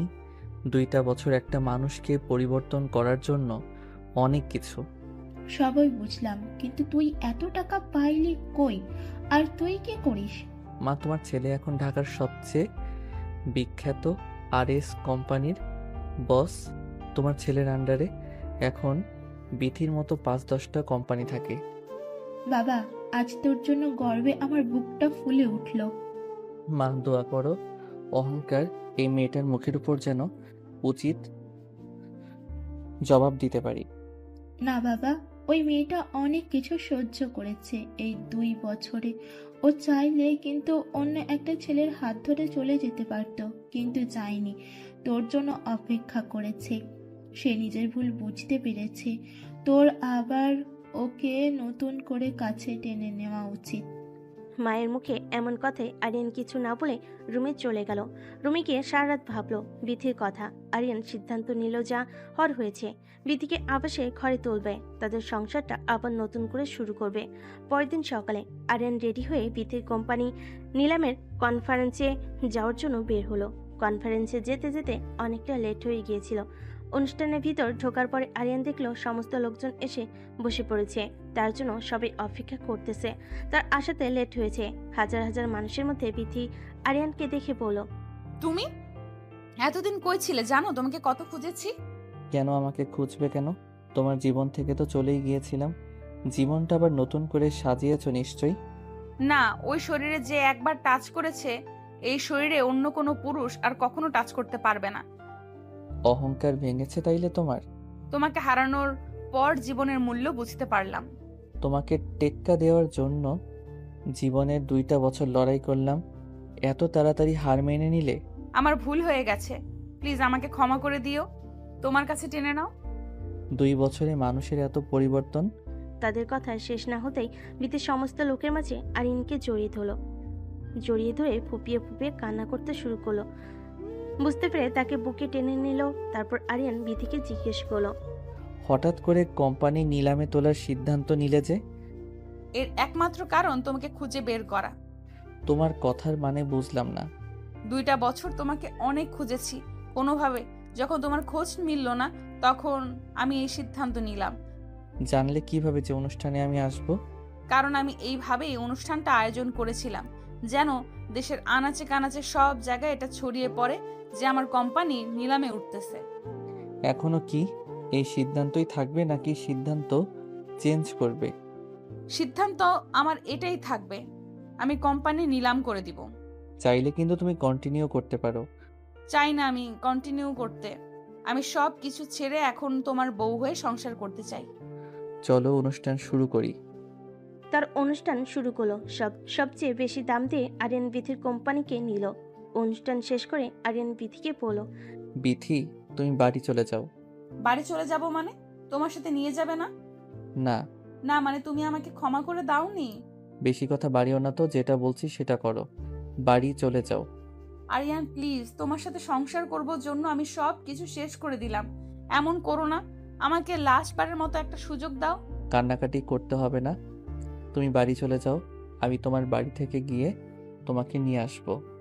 আমি আর একটা মুহূর্তও তোমাকে ছাড়া থাকতে চাই না। আমি এখনই যাব তোমার সাথে বাড়ি। না, তোমাকে আবার নতুন বউ সাজিয়ে আমি আমার বাড়িতে নিয়ে আসবো। আমাদের নতুন জীবন শুরু করব, আবার নতুনভাবে। সত্যি বলতেছো? সত্যি। কবে যাবে তাইলে? আজকে বাসায় যাই, মা বাবার সাথে কথা বলি, তারপরে তোমাকে জানাবো। বেশি লেট করো না প্লিজ, তোমার অপেক্ষায় থাকবো। অনেক দিন তো ছিলে আমাকে ছাড়া একা, আর তো কিছুদিন। এত অধৈর্য হচ্ছ কেন? জানি না এই 2 বছর আমি তোমাকে ছাড়া কিভাবে থেকেছি। তোমার সাথে কাটানো সময়গুলো আমাকে ঘুমাতে দেয়নি, এই জন্য আমি একটা সেকেন্ডও তোমাকে ছাড়া থাকতে পারতেছি না। বেশি সময় নেব না, তাহলে তোমাকে নিয়ে আসবো। আরিয়ানের কথা শুনে বিথি রাস্তার মধ্যে আরিয়ানকে জড়িয়ে ধরল শক্ত করে। আরিয়ান বলতেছে, আরে কি করো? এটা রাস্তার লোকজন দেখতেছে। লোকজন তো কি হয়েছে, লোকজন তো দেখবেই। মানা করো না প্লিজ, তোমাকে জড়িয়ে ধরে একটু থাকতে দাও। আরিয়ান আর নিষেধ না করে অমনি থেকে জড়িয়ে ধরে অনেকক্ষণ থাকলো। আশেপাশের মানুষগুলো তাদের দিকে তাকিয়েছিল, কিন্তু তারা কোনো দিকে খেয়াল না দিয়ে দুজনকে শক্ত করে জড়িয়ে ধরেছিল। তারপর আরিয়ান বিথিকে বলল, আচ্ছা হইছে, এখন যাও। কত আদর করতে পারো কাল দেখবনি। জানি না কত আদর করতে পারবো, তবে আমার ভেতর যত ভালোবাসা আছে সমস্তটা তোমাকে দিব। 2 বছরে তুমি তো দেখি অনেক রোমান্টিক হয়ে গেছো। জানি না আগে কি ছিলাম, এখন কি হয়েছি, তবে তোমাকে আর হারাতে চাই না। এখন যাও বাড়িতে। ঠিক আছে, তুমিও যাও, বাড়িতে গিয়ে ফোন দিও। ওকে, আল্লাহ হাফেজ। I love you. I love you too. এখন যাও। তারা দুজনের বাড়ি ফিরে গেল। সমস্ত ঘটনা তাদের মা বাবাকে বলল। আরিয়ান তার বাবাকে বিথিকে ঘরে তুলে নিয়ে আসার জন্য কথা জানালো। আরিয়ান তার বাবাকে বিথিকে ঘরে তুলে নিয়ে আসার জন্য বলল। এই কথাটা শুনে আরিয়ানের বাবা খুশি হয়ে বলল, এটা তো ভালো সিদ্ধান্ত। কালকে চলো ঘরের লক্ষ্মীকে ঘরে নিয়ে আসি। রাতে সবাই সিদ্ধান্ত নিল। সকালে তারা রেডি হয়ে বিথিদের বাড়িতে চলে গেল। রাতে সবাই সিদ্ধান্ত নিয়ে সকালেই তারা সবাই রেডি হয়ে বিথিদের বাড়ি চলে গেল। আরিয়ান সুন্দর করে পশ সেজেছে, আর বিথিও সুন্দর করে বসে আছে। দুজনের হাসি দেখে যেন সারা দুনিয়া হাসতেছে। নতুন করে আবার তাদের বিয়ে হলো। বিথিকে নিয়ে আসলো আরিয়ানের বাসায়। আরিয়ানকে বলল, জানো আজকে আমার সবচেয়ে খুশির দিন। তাই কেন? প্রথমবার যখন আমাদের বিয়ে হয়েছিল তখন বুঝি তুমি খুশি ছিলে না? না, খুশি ছিলাম না, কারণ তখন আমি জানতাম না পর্যন্ত আমার কার সাথে বিয়ে হচ্ছে। তবে আমি ভীষণ খুশি ছিলাম জানো। তার মানে তুমি আগে থেকে জানতা সবকিছু, আমার কাছ থেকে এখনো তুমি সবকিছু লুকাচ্ছ, তাই না? না রে বাবা, আমি কিছুই জানতাম না। তবে বিয়ে করার খুব ইচ্ছা ছিল, জীবন সঙ্গীর সঙ্গে সুন্দর সুন্দর মুহূর্ত কাটানোর। মা বাবা যখন বিয়ে ঠিক করলো তখন আমি আর আপত্তি জানাইনি, কারণ মা বাবার পছন্দের উপর আমার বিশ্বাস ছিল। এত এক্সাইটেড ছিলে, বুঝলাম মা বাবা পছন্দের উপর তোমার বিশ্বাস ছিল, তবুও একবার কার সাথে বিয়ে হচ্ছে তাকে তুমি দেখতে চাইবে না? হ্যাঁ, দেখতে চেয়েছিলাম। পরে কি হলো দেখোনি? না, বাবা দেখায়নি, বলল সারপ্রাইজ একবারই দেখো। তুমি দেখতে চাইবা না? না, আমি আর জোর করিনি। তার মানে প্রথমবারের বিয়েতে তুমি খুশি ছিলা, এই বিয়েতে খুশি হওনি? এই বিয়েতে অনেক বেশি খুশি হয়েছি, কারণ এবার তুমি ভালোবেসে আমার হাত ধরেছো। আজ আমাদের বাসর রাত, এসব কথা বলেই কি রাত পার করে দিবা? তা নয়তো কি? আজ কিছু করব না, তোমাকে জড়িয়ে ধরে আরাম করে একটা ঘুম দিব। বিথি তখন বলল, তোমার হচ্ছে, দাঁড়াও। আমি বউ সেজে এতক্ষণ বসে আছি তোমার অপেক্ষায়, আর তুমি এখন ঘুমাইবা না? ঘুমানোর জন্মের স্বাদ তোমাকে মিটিয়ে দিচ্ছি। তাড়াতাড়ি আমার কাছে আসো, আমাকে আদর করো। কিভাবে আদর করব তোমাকে? কেন তুমি জানো না? এর আগে কখনো আদর করনি? কথাটা শুনে আরিয়ান বিথিকে জড়িয়ে ধরে বিছানায় নিয়ে গেল। তারপর তার শরীর থেকে কাপড়টা খুলে বিছানার সাইডে রেখে দিল। লাইটটা অফ করে দিয়ে ঝাঁপিয়ে পড়লো, আটকালো না। তবে এর মধ্য থেকে অনেকবার জিজ্ঞেস করেছিল, তোমার কষ্ট হচ্ছে? কষ্ট হলে আমাকে বলতে পারো। কিন্তু বিথি বলল, না, আমার কষ্ট হচ্ছে না, তুমি তোমার সবটা দিয়ে আমাকে আদর করো। সারা রাতে এভাবে কাটার পর সকালে ঘুম থেকে উঠে বিথি বলল, আরিয়ান ওঠো, ফ্রেশ হবা না? অনেক বেলা হয়েছে। দেখো, সারাটা রাত অনেক কষ্ট করেছি, একটু ঘুমাইনি। এখন আমাকে ঘুমাতে দাও। যাও, তুমি ফ্রেশ হও। ইস, সারা রাত তুমি কি কষ্ট করলা শুনি? কতটা কষ্ট যে আমার হয়েছে এটা আমি বুঝছি। তোমার তো কিচ্ছু হয়নি, তুমি শুধু মজা নিয়েছো। লজ্জা নেই তোমার? না মুখে কিছু আটকায় না? ওঠো এখন। যাও, তুমি আগে ফ্রেশ হও, আমি আইতেছি। আমি যে কখন উঠছি তুমি জানো? উঠে ফ্রেশ হইছি, চোখ খুলে দেখো আমি শাড়ি পরেছি। বিথি এই কথা বলার সাথে সাথে আরিয়ান চোখ খুলে বিথির দিকে তাকালো। বেশ সুন্দর করে একটা শাড়ি পরেছে, ভেজা চুলে বিথিকে দেখতে একজন পরীর মতো লাগছে। আরিয়ান অপরূপ দৃষ্টিতে বিথির দিকে তাকিয়ে আছে। কেন আরিয়ান বিথির কথার উত্তর না দিয়ে হাত ধরে টান দিয়ে তার পাশে বসলো, জড়িয়ে ধরে তার কপালে আলতো করে একটা চুমু দিল। তখন বিথি বলল, ইস, তোমার শরীর এখনো অপবিত্র। চলো তোমাকে মাখিয়ে দেই। এখন না, মাত্র গোসল করেছি না। তো কি হয়েছে, আবার দুজন একসাথে গোসল করব? এত গোসল করলে আমি অসুস্থ হয়ে পড়বো। তুমি কি চাও তোমার বউটা অসুস্থ হয়ে পড়ুক? মোটেও চাই না আমার বউ অসুস্থ হয়ে পড়ুক। এখন ওঠো আর যাও গোসল করে আসো। আচ্ছা, তুমি নিচে যাও, সবার সাথে খেতে বসো, ফ্রেশ হয়ে এখনই আসতেছি। আরিয়ান ফ্রেশ হয়ে নিচে সবার সাথে বসে খাওয়া শেষ করলো। অনেকদিন পর সবাই একসাথে খাবার টেবিলে হাসাহাসি করে খাওয়া দাওয়া শেষ করে আরিয়ান বলল, আমি একটু বাইরে গেলাম, অনেক দিন বন্ধু বান্ধবের সাথে বসে আড্ডা দেওয়া হয় না। এই বলে আরিয়ান বাড়ি থেকে বের হয়ে গেল। বের হওয়ার অনেকক্ষণ পরে বিথি আরিয়ানকে ফোন দিয়ে বলল, হ্যালো, হ্যালো, বলো। কই আছো? এই তো বাজারে সবার সাথে বসে আড্ডা দিচ্ছি। কেন, কিছু হয়েছে? বাড়িতে আসবা কখন? এই তো আর একটু পরে চলে আসবো। কেন, কিছু বলবা নাকি? বলো। হ্যাঁ, ওই কিছু কেনাকাটা করা লাগতো। কি লাগবে বলো, এমনি আসতেছি। আসার সময় চায়ের জন্য দুধ নিয়ে এসো, দুধ শেষ। দুধ কিনে নিয়ে আসার কি দরকার, তুমি আছো না? তরকারি লবণও শেষ তরকারিতে, তাই কি দিব? লোকগিরির ভেতরে আছো, তাও আবার ফাজলামি করো না। আমার বউয়ের সাথে আমি ফাইজলামো করবো, তাতে লোকজনের কি? হইছে, এখন বেশি কথা না বলে যেটা বললাম সেটা করো। শোনো, আজ বাড়িতে আমার একটা ফ্রেন্ড যাবে, রান্না বান্না একটু আগে থেকে গুছিয়ে রেখো। আচ্ছা, কোনো সমস্যা নেই, মনে করে আসার সময় দুধ নিয়ে এসো কিন্তু। ওকে। দুজনেই কথা বলা শেষ করলো। এদিকে বিথি আরিয়ানের বন্ধুর জন্য কিছু খাবার দাবারের আয়োজন করলো। একটু পর আরিয়ান তার বন্ধুকে নিয়ে বাড়িতে আসলো, চা নাস্তা খাইয়ে দিল। বিথি বসার রুমেই ওরা তিনজনে বসে আড্ডা দিচ্ছিল। বিথি আরিয়ানের বন্ধু বিথিকে বলল, তা ভাবি, আপনার এত বড় কোম্পানি বিক্রি করে দিয়ে এভাবে সংসারে মনোযোগ দেন যে? করলাম তো অনেক দিন, তাই ভাবলাম এখন সব কিছু বাদ দিয়ে মন দিয়ে সংসার করি। তো মিষ্টি খাওয়াবেন কবে? মিষ্টি মানে বুঝলাম না। অনেকদিন তো হলো আপনাদের বিয়ের, বেবি নেবেন না? অনেক দিন হইল, আর কোথায় তোমার বন্ধুকে তো সেইভাবে কাছেই পাইলাম না। কাছে পাইলে না মানে, এখনো তো কাছেই আছি বেবি নেওয়ার জন্য, আবার কত কাছে থাকতে হয়। ঠিকই তো বলেছে ভাবি। আরিয়ান কি আপনাকে বাবু দেওয়ার কাজ করতেছে না? কাজ করতেছে না মানে? কাজ একটু বেশি করতেছে। তাই নাকি? তাহলে এতদিন হয়ে যাওয়ার কথা। না, একটু পরেই ব্যবস্থা নেব, আগে আমরা তো একটু সময় কাটাই। সময় তো অনেক কাটানো হলো, এখন সদস্য কথাটা মাথায় রাখলাম। ভাবি, আপনার বয়স কত? চলতেছে কেন? কি বলেন, 25 চলে। কি বলো এসব? 25 চলে তোমার বয়স?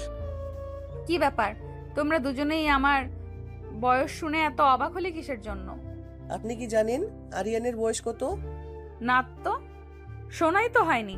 ও তো আপনাদের কোম্পানিতে কাজ করতো। আপনাদের কোম্পানিতে কাজ করতে হলে বয়স বুঝি কোনো ম্যাটার না? অবশ্যই ম্যাটার করবে না কেন, কিন্তু ওই সময় আমি অফিসের দায়িত্বে ছিলাম না, তাই ওভাবে কাগজপাতি আর ঘাটাঘাটি করিনি, তাই জানা হয়নি। তার মানে তো তুমি শুধু আমার অফিসের বস নও, তুমি আমার সিনিয়র আপু। সিনিয়র আরিয়ান, কি বলো এসব? কারণ আমার বয়স 23 চলতেছে। কি? অবাক হওয়ার কিছু নেই, এটাই সত্যি।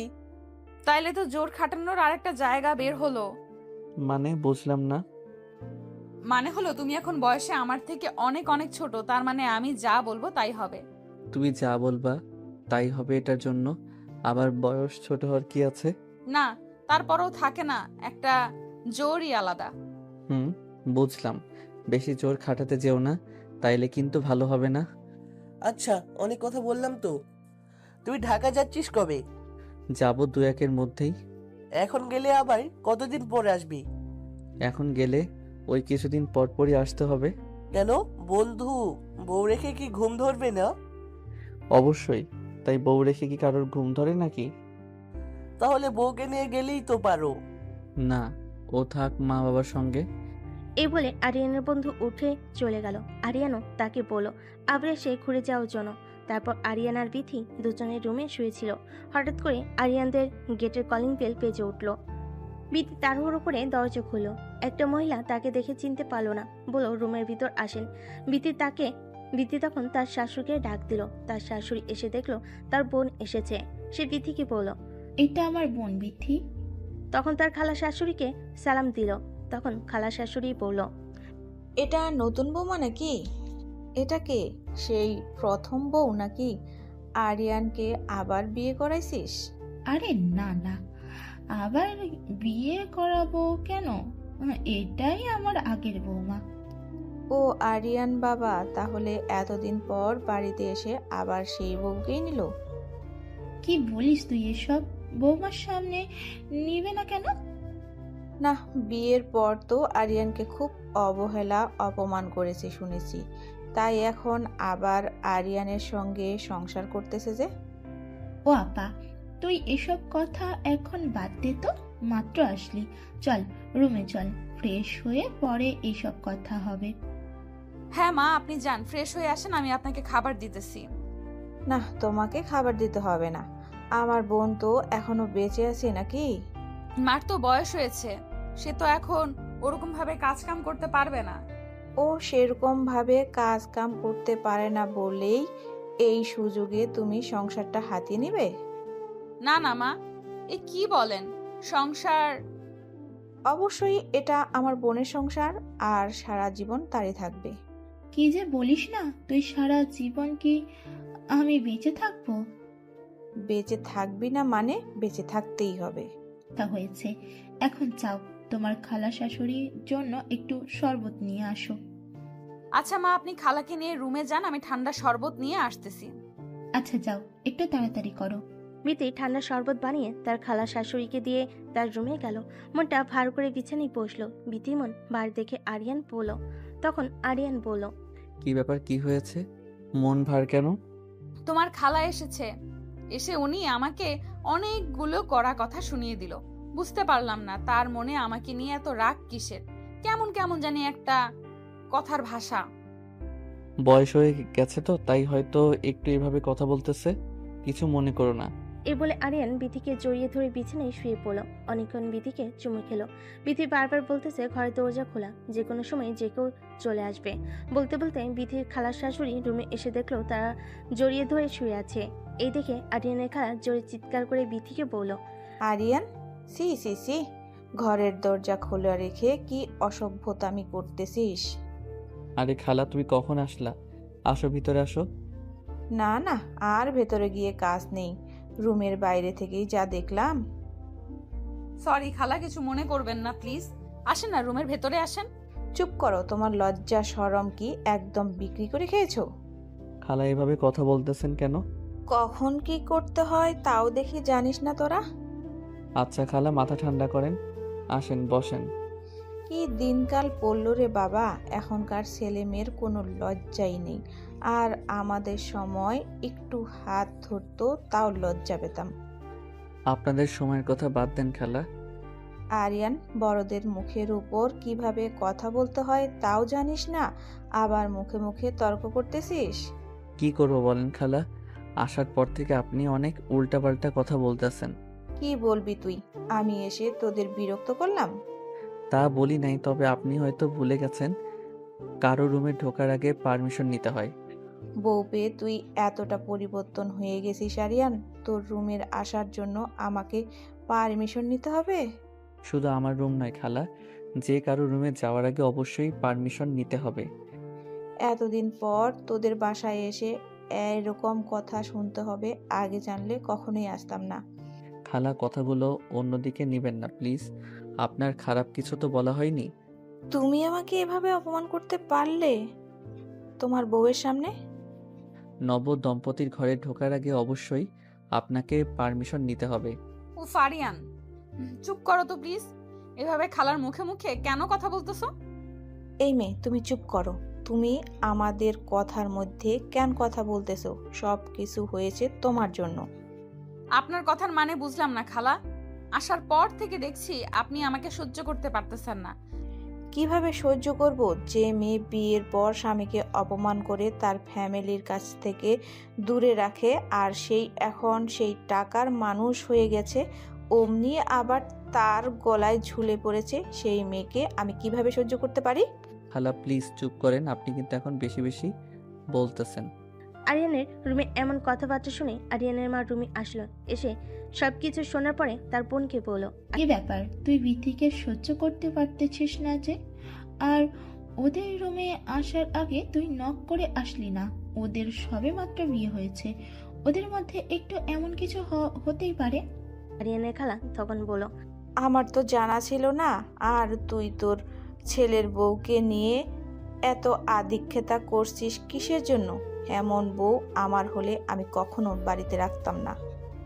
আরিয়ানের মা এই কথা শুনে বলল, বুবু, ভুল মাত্র মানুষেরই হয়। একটা ভুলের কারণ ধরে এভাবে কোনো মানুষকে শাস্তি দেওয়া উচিত নয়। তুই মাথা ঠান্ডা কর আর চল, বাইরে চল। বলে আরিয়ানের মা আরিয়ানের খালাকে বাইরে নিয়ে গেল। বিতি তখন আরিয়ানকে বলল, আরিয়ান, এইভাবে তুমি খালার সাথে কেন কথা বললা? এইভাবে তোমার কথা বলা উচিত হয়নি। খালা, তোমাকে যে কতগুলো কথা শোনালো তাতে তোমার কিছু মনে হচ্ছে না? কি মনে হবে? একটু আগে তুমি না বললা খালা বয়স্ক মানুষ, তার কথাই কিছু মনে না করতে? তার মানে এত কিছু বলবে? আমি তো জানতাম না খালা এত খারাপভাবে তোমার সাথে কথা বলবে। আচ্ছা বাবা, হইছে, তোমারই তো খালা, এত রাগ করার কি আছে? খালার হইয়া আমি সরি বলতেছি, তোমাকে সরি কিছু মনে করো না। দূর পাগল, কি মনে করব? I love you. I love you too. এখন থাকো, আমাকে রান্না করতে হবে। খালা অনেকদিন পরে আসলো। আগে আমার কাছে একটু বসো, তারপরে যাবা। আরে না, আগে আমাকে যাইতে হবে, থাকো। তাইলে আগে আমাকে একটা চুমু দিয়ে যাও। ইস, শখ কত! চুমু দাও, নইলে কিন্তু যেতে দেব না কোথাও। রুমের দরজা কিন্তু খোলা, এটা ভুলে যেও না। ইস, কিছু হবে না, দাও তো। কিচ্ছু হবে না বলে তো তখনও জড়িয়ে ধরছিলা, দেখলে তো কি হলো।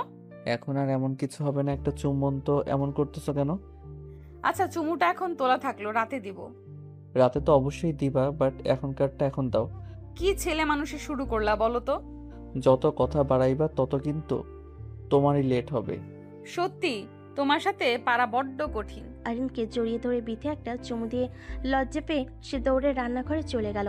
রান্না করতে আরিয়ান বিথির পিছনে পিছনে রান্নাঘরের দিকে গিয়ে দেখলো বাড়ির ভিতরে কোনো সার শব্দ নেই, যেন একটা মানুষও নেই হয়েছে।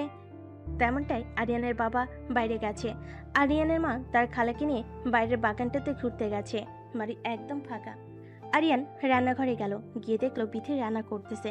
পিছন থেকে এগিয়ে এসে বিথিকে জড়িয়ে ধরলো। ভয় পেয়ে বিথি চিৎকার করে কেনা কে ভেবে ঘুরে উঠে ঠাস করে একটা চর মেরে দিল। চর মারার পর দেখলো ওটা আরিয়ান ছিল। দ্বিতীয়বার অবাক হয়ে গেল। অবাকে আরিয়ানকে বলল, আরে আরিয়ান, তুমি? হ্যাঁ আমি। তুমি কি ভেবেছিলে দিনের উপরে বাড়িতে চোর ঢুকেছে? তা নয়, কিন্তু তুমি তো মাত্রই রুমে ছিলা। রুমে ছিলাম তো কি হয়েছে শোনো, আমার কি পা নেই? আমি কি হেঁটে আসতে পারি না? পা আছে বুঝলাম, কিন্তু এইভাবে চোরের মতো লুকিয়ে লুকিয়ে রান্নাঘরে ঢোকার কি আছে? তাই বলে তুমি আমাকে এভাবে চর দিবা? সরি, আমি বুঝতে পারিনি। মেয়ে মানুষের হাতের চর এত জোরে হয় কিভাবে? ব্যথায় আমার সারা শরীর কাঁপতেছে। আমি ভাবলাম কে না কে, তাই একটু জোরে চড় মেরেছি। তোমার সাথে কোনো কথা নেই, যাও একটু রোম্যান্স করবো, এর উপায় নেই। আচ্ছা বাবা, হয়েছে তো, বুঝতে পারি নাই। নেক্সট টাইম আর এমন হবে না। নেক্সট টাইম তোমার এমন হবে না? আবার কি? আমি তেমন করব না? মানে কি, একটা চড় মেরেছি বলে কি তুমি কখনো আর আমার সাথে রোম্যান্স করবা না? জি হ্যাঁ, তোমার সাথে রোম্যান্স করতে চাই। পরে আবার দেখা গেল কখন না জানি আমার মাথা ফাটিয়ে দিলা। না, মাথা ফাটাবো না, আমি এত ডাকাত না।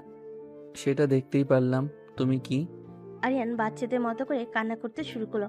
বিথি বারবার সরি বলল, কিন্তু আরিয়ান কিছু শুনলো না। একটু রাগ দেখে রুমে চলে গেল। বিথিও রান্নাবান্না বাদ দিয়ে পিছনে পিছনে রুমে চলে গেল। রুমে চলে যাবার পর অনেক করে বুঝিয়ে বলল, আমি বুঝতে পারি নাই, ভুল হয়ে গেছে। কোনো কথা শুনলো না, সে বিথির সাথে কথাই বললো না। বিথি যেদিকে যায় আরিয়ান বিথির দিক থেকে মুখ ঘুরিয়ে নেয়। রাগ ভাঙাবে কিভাবে এটা বুঝতে না পেরে বিথি আরিয়ানকে বুকে জড়িয়ে ধরে বাচ্চাদের মতো করে মাথায় হাত বোলাতে বোলাতে বলে, আমার ভুল হয়ে গেছে, আমি বুঝতে পারি নাই। নেক্সট টাইম থেকে আর কখনো এমন হবে না। আরিয়ান তখন হেসে উঠল। মনে থাকে যেন, নেক্সট টাইম এমন কখনো করবা না। এ বলে আরিয়ান বিথিকে আরো শক্ত করে জড়িয়ে ধরল। বিথি তখন আরিয়ানের হাত সরিয়ে দিয়ে বলল, আচ্ছা হয়েছে, এখন ছাড়ো। কেন ছাড়বো কেন? আমার এখনো ব্যথা কমে নাই। ব্যথা কমে নাই যেহেতু, তাহলে মলম দিতে হবে। মলম দিতে হবে না, তুমি জড়িয়ে ধরে থাকো, তাইলে ঠিক হয়ে যাবে। আচ্ছা, এই কথা এখন বুঝলাম, সবই তোমার ধান্দা ছিল, তাই না? ও নিজেই আমাকে মারলা, আবার নিজেই এখন ধান্দা বলতেছো? তা নয় তো কি শুনি।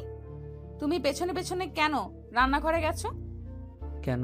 আবার আমার বউটা একা একা রান্না করবে, তাই তো আমি একটু হেল্প করতে গেলাম।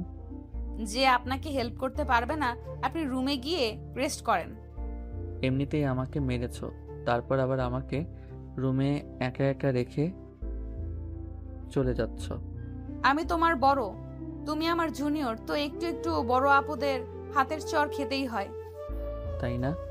বড় আপুদের চর খেতে হয়। তখন আরিয়ান বিথিকে জড়িয়ে ধরে বিথির ঠোঁট তার ঠোঁটের ভিতর নিল। বিথির চোখ বন্ধ করে থাকলো।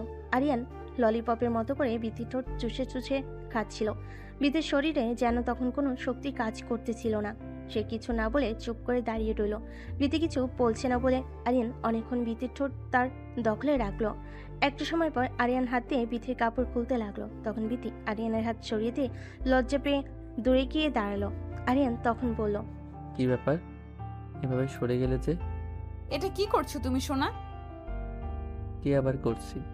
আমি তোমার ছোট না, তোমার জুনিয়র। তো ছোটদের এরকম আবদার একটু মেনে নিতেই হয়। ইস, আসছে ছোট, কিসের ছোট তুমি শুনি? যাবো বাবা, একটু আগেই তো তুমি বললে আমি নাকি তোমার জুনিয়র।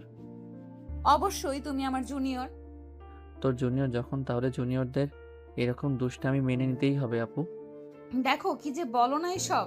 লজ্জা পেয়ে বিথি রুম থেকে বের হয়ে আবারও রান্নাঘরে গেল। রান্নাবান্না শেষ করে সবাই মিলে খাওয়া দাওয়া করলো। খাবার টেবিলে বিথির খালা শাশুড়ি বিথিকে বলল, অনেক দিন তো হলো তোমাদের বিয়ে, এখন কি বাচ্চা কাচ্চা নেবে না? যে খালা আমাকে বলছেন? হ্যাঁ, তোমাকেই বলছি। তুমি ছাড়া এখানে আর কে আছে বাচ্চা কাচ্চা নেওয়ার মতো? ইনশাল্লাহ খালা, আল্লাহ যখন দিবে তখনই তো হবে। আল্লাহ তো দিবেই, তাই বলে কি তোমরা চেষ্টা করবে না? আপনার কথা মাথায় রাখলাম খালা। সুখবরটা তাড়াতাড়ি দিও, বাড়ির মঙ্গল হবে। বাচ্চা হওয়ার সাথে আবার বাড়ির মঙ্গলের কি আছে? অবশ্যই মঙ্গলের ব্যাপার আছে। যে বাড়িতে বাচ্চা কাচ্চা নেই সে বাড়িতে কখনো মঙ্গল নেই। ও আচ্ছা, বুঝলাম। আপনাদের সব পুরনো দিনের চিন্তা ভাবনা তো। কথা বলতে বলতে সবাই খাওয়া দাওয়া শেষ করলো।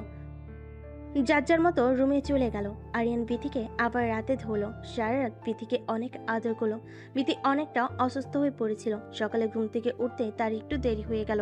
তার খালা শাশুড়ি উঠে দেখে বিথি এখনো ঘুম থেকে ওঠেনি। এটা দেখে সে বিথির দরজার কাছে যায় আর ডাকা শুরু করে। বিথির দরজা খুলে দিলে তার খালা শাশুড়ি দেখে বিথির কাপড় চোপড় এলোমেলো হয়ে আছে। তার খালা শাশুড়ি রেগে গিয়ে বলল, এ কি অবস্থা তোমার? আর কি অবস্থা তোমার জামা কাপড়ের? এভাবে দরজা খুলে দিতে লজ্জা করলো না তোমার? সরি খালা, আমি একটু অসুস্থ তো তাই বুঝতে পারিনি। অসুস্থ আর বুঝতে পারবো নাই মানে কয়টা বাজে? এটা খেয়াল আছে তোমার? এখনো ঘুম থেকে উঠো নাই যে? আমি এখনই ফ্রেশ হয়ে নিচে আসতেছি। ফেস তো হতেই হবে, যে অবস্থা দেখতেই তো পারতেছি। আপনি যান, আমি এখন আসতেছি। গোসল করে ভালোভাবে নিচে আসো।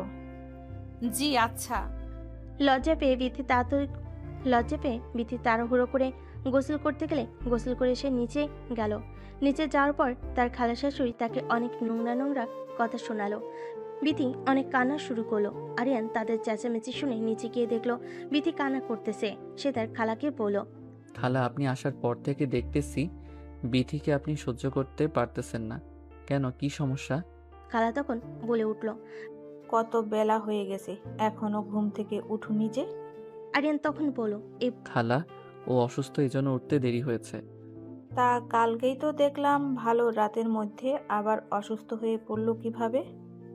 অসুস্থ মানুষ কখন কিভাবে হবে এটা কি বলে কয়ে আসে? ওহো আরিয়ান, চুপ করো তো প্লিজ। তুমি চুপ করো, তুমি যাও রুমে যেয়ে চুপচাপ শুয়ে থাকো। রুমে গিয়ে শুয়ে থাকবে মানে? রান্না বান্না কে করবে? কে করবে? আবার মা করবে। বিথি অসুস্থ, অসুস্থ শরীর নিয়ে কেউ এখন রান্না বান্না করবে? তোর মা বয়স্ক মানুষ, তোর বউকে রুমে শুইয়া রাইখা তোর মাকে দিয়ে কাজ করাবি? ওহ বুবু, তুই কি শুরু করলি বলতো? বিথি অসুস্থ, তুই কি কথা বলতে পারছিস না? অসুস্থ হলে শুয়ে থাকতে হয় না, তাহলে অসুখ আরো বেশি হয়ে কাজ কাম করবে, খাওয়া দাওয়া করে ওষুধ পানি খাইলেই তো অসুখ ঠিক হয়ে যায়। সব সময় শরীর একরকম থাকে না খালা। আরিয়ান তুমি রুমে যাও তো। মা, তুমি খালাকে কিছু বলো। এভাবে কথায় কথায় বিধির ভুল ধরা বন্ধ করতে বলো প্লিজ। বলে আরিয়ান বিথিকে নিয়ে রুমে চলে গেল। রুমে গিয়ে বিথিকে বিছানায় শুয়ে দিল। আরিয়ান ফ্রেশ হয়ে এসে বিথির মাথা টিপে দিচ্ছিল। বেচারার খুব মন খারাপ ছিল। আরিয়ান এটা বুঝতে পারলো, কি বলবে ভাষা খুঁজে পাচ্ছিল না। তখনই আরিয়ানের মা আসলো। এসে বিথিকে বলল, মা, কিছু মনে করো না, তোমার খালার অনেক বয়স হয়ে গেছে তো, ওর মাথাও ঠিক নেই, তাই কখন কার সাথে কিভাবে কথা বলতে হয় এটাও বুঝতে পারে না। তুমি কিছু মনে করো না মা, 2 দিনের মধ্যে চলে যাবে। বিথি বলল, না না মা, কি যে বলেন, আমি কিছু মনে করিনি। খালা বয়স্ক মানুষ, ভুল ত্রুটিতে ধরবেই। আমি জানি তোমার অনেক অভিমান হয়েছে।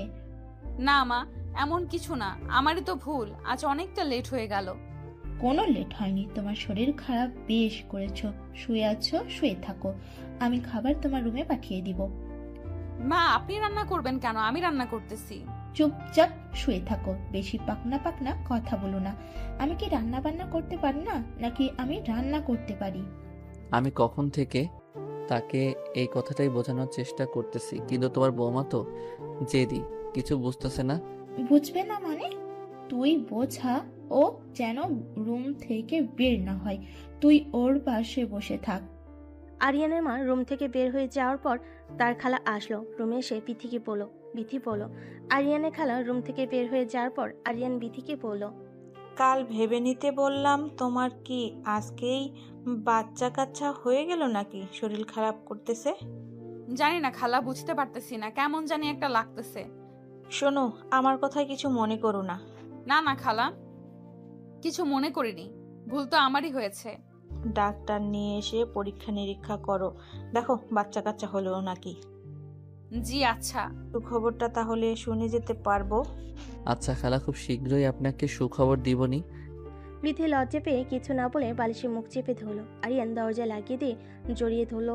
বিথি বলল, বাচ্চা বাচ্চা নিতেই হবে, সবাই পাগল হয়ে গেছে বুঝছো, একটা ব্যবস্থা নিতে হবে আমাদের। আরে আরে কি করো? শুনলে না খালা কি বলল? তাই বলে তুমি এখন এসব করবা নাকি? হ্যাঁ, কারণ খালা 2-1 দিনের মধ্যে বাসায় চলে যাবে। তুই শুনলা না খালার সুখবর শুনে যেতে চাই। এই যাও, আমি অসুস্থ, এটা ভুলে গেছো নাকি? ব্যথা দিব না, আস্তে আস্তে আদর করব। একদমই না, আমি তোমাকে বিশ্বাস করতেছি না। রাতেও এই সেম কথা বলে অনেক ব্যথা দিয়েছো। বেশি চিল্লা পিল্লা করলে, বেশি নড়াচড়া করলে তো ব্যথা লাগবেই। তোমাদের আবার কিসের ব্যথা? কত কষ্ট যে আমাদের হয় এটা আমরা বুঝি। ইস, কি কথা, তোমাদের কি ব্যথা হয় না শুনি? আমাদেরই তো ব্যথা, তোমরা তো শুধু শুয়ে থাকো আর যত কষ্ট আমাদের করতে হয়। লজ্জাহীন ছেলে, যাও দরজা খুলে দিয়ে আসো। আচ্ছা, শুয়ে একটু রেস্ট করো, রাতে ব্যবস্থা করতেছি। একদমই বাড়াবাড়ি করলে তোমাকে বাইরে রেখে দরজা লাগিয়ে রাতে ঘুম পারবো। তারা রুমের ভিতর অনেকক্ষণ হাসাহাসি করে মজা করলো। আরিয়ানের মা রান্না করে বিথিকে রুমে খাইয়ে দিতে গেলে বিথি খাবার খাচ্ছিল আর আরিয়ানকে বলতেছিল, সত্যি তোমার মা অনেক ভালো মনের মানুষ, আমাকে একদম মেয়ের মতো করে ভালোবাসে, কত যত্ন করে। আমি বলো। আরিয়ান বিথির কথা শুনতেছিল আর থেকে থেকে খাবার খাইয়ে দিচ্ছিল। খাওয়া শেষ করে আরিয়ান বিথিকে ওষুধ খাইয়ে দিল। আরিয়ান বলল, আজ তোমাকে নিয়ে একটু বাইরে হাঁটতে যাব। অনেক দিন হয়েছে বাইরে যাওয়া হয় না। বাইরে কই যাইবা? বাইরে আবার কোথায়, রাস্তায় যাব, তোমাকে নিয়ে একটু ঘুরবো। ভালো হবে, আমারও বাড়িতে আর ভালো লাগতেছে না। আচ্ছা, তুমি নীল রঙের শাড়িটা পরো। শাড়ি পরবো? আমি তো শাড়ি পরে বের হতে পারি না। আমি আছি না, তোমার কোনো সমস্যা হবে না। আচ্ছা, পরবো নি। বিকেল হয়ে গেল। আরিয়ান বিথিকে রেডি হতে বলে আরিয়ান রেডি হয়ে রুমে এসে দেখলো বিথি এখনো পর্যন্ত রেডি হয়নি, সে কাপড় পরতে পারতেছে না। আরিয়ান খুব যত্ন করে কাপড় পরিয়ে দিল। তারপর দুজনে মিলে বের হয়ে একটা রিক্সা নিল, কিন্তু বিথি শাড়ি পরে রিক্সাতে উঠতে পারতেছিল না। তখন আরিয়ান বিথিকে কোলে তুলে নিয়ে রিক্সাতে বসিয়ে দিল। তারপর তারা অনেক ঘোরাঘুরি করলো, অনেক কিছু খাওয়া দাওয়া করলো, অনেক সুন্দর সুন্দর ছবি উঠালো। সন্ধ্যার আগ দিয়ে তার রেস্টুরেন্টে খাওয়া দাওয়া করে বাড়ির সবার জন্য খাবার নিয়ে আসলো। বাড়িতে আসার পর অফিস থেকে আরিয়ানের কাছে ফোন আসলো। হ্যালো জাবির, বল কি অবস্থা? এই তো অবস্থা ভালো। তোমার কি অবস্থা? এই তো ব্রাদার, ভালো। অনেকদিন হয়ে গেল বাড়িতে গেছো, আর আসতে ইচ্ছে করছে না নাকি? হ্যাঁ, যেতে তো হবেই, একটু কাজ কাম করলাম তো, তাই ব্যস্ত ছিলাম। ফোন দাও না, আর খোঁজ খবরও নাও না। তোমার ভাবিকে নিয়ে আজকে একটু বের হয়েছিলাম। ও ভাই, আচ্ছা, তাহলে বউকে নিয়ে তুমি আনন্দ মস্তি করতেছো, এই জন্য আর অফিসের খবর নেই? তা না, কিন্তু আমি তো দায়িত্ববান মানুষের কাছেই দায়িত্ব দিয়ে এসেছি। তা ভাইয়া, একা একাই বিয়ে শাদী করলা? আমাদের জন্য একটা মেয়েকে দেখো। আমার পছন্দের মেয়েকে কি আর তুমি বিয়ে করবে ভাই? কেন বিয়ে করব না? যা, আমরা তো পছন্দের কোনো মেয়ে নাই। আচ্ছা, বললা যখন খোঁজখবর নিয়ে জানাবো। তো ভাই, খুশির মিষ্টি খাওয়াইবা কবে? কি রে ভাই, যেখানে যাই শুধু এই একই কথা বলে, এছাড়া কি কোনো কথা নেই? এছাড়া কি কথা থাকবে? বিয়ের আগে সবাই বলে বিয়ে করবি কবে, বিয়ের পরে বলবে বাচ্চা কাচ্চা হবে কবে, বাচ্চা কাচ্চা হওয়ার পরে আবার তখন সবাই বলবে বাচ্চা কাচ্চার বিয়ে শাদী দিবা কবে। এরকমটাই তো হয়। ঠিক বলেছিস ভাই, রাস্তাঘাটে বের হওয়া যায় না। হ্যাঁ, তো লোকজন তো ঠিকই বলে, অনেক দিন তো হয়ে গেল, এখন বাচ্চা কাচ্চা নিলেই তো পারো। হ্যাঁ, তাই ভাবতেছি, ওটাই করতে হবে। তো ভাবি ভালো আছে না? হ্যাঁ, আলহামদুলিল্লাহ আছে ভালো। আচ্ছা, অনেক কথা বললাম, আসল কথা বলতেই ভুলে গেছি। কি কথা বল? আরে 25 তারিখ ইন্ডিয়া থেকে আমাদের নতুন ক্লায়েন্ট আসার কথা। কি বলিস, 25 তারিখ? হ্যাঁ ভাই, 25 তারিখে নাকি ওরা এখানে আসবে। আর মাত্র 7 দিন পর? এত তাড়াতাড়ি দিন করলি যে? কিছুই করার নেই, কারণ ওদের নাকি সময় ছাড়া আর সময় হবে না। আচ্ছা, তাইলে কি আর করা যাবে, আসবো নি আমি 25 তারিখের আগেই। না, বউকে রেখে আসতে ভালো না লাগলে বউকে সঙ্গে করে নিয়ে আসো ভাই। ওকে নিয়ে যাবে না? কেন, আমরা কি কেড়ে নিব নাকি? কেড়ে নিতে চাইলে কি আমি নিতে দেব নাকি? তাহলে ভয় কিসের? এমনি রে ভাই, ও যাইতে চায় না এখানে, মা বাবা সবাই আছে, ওদের বয়স হয়ে গেছে। আচ্ছা ভাই, তাহলে সময় মতো চলে আসো, দেখা হচ্ছে। ওকে ব্রো, দেখা হচ্ছে। আরিয়ানকে অনেকক্ষণ চিন্তিতভাবে কথা বলতে দেখে বিথি আরিয়ানকে বলল। কি কোনো প্রবলেম হয়েছে? আরিয়ান মন খারাপ করে বলল, 25 তারিখে ব্যাক যেতে হবে ইন্ডিয়া থেকে, ক্লায়েন্ট আসতেছে, মিটিং আছে। মন খারাপ করে বিথি বলল। 25 তারিখ এত তাড়াতাড়ি চলে যাইবা? আরিয়ান বলল, কি করা যাবে বল, আমার তো তাড়াতাড়ি যাওয়ার কোনো প্ল্যান ছিল না। আচ্ছা, কি করা যাবে, কাজ যেহেতু যেতে তো হবেই।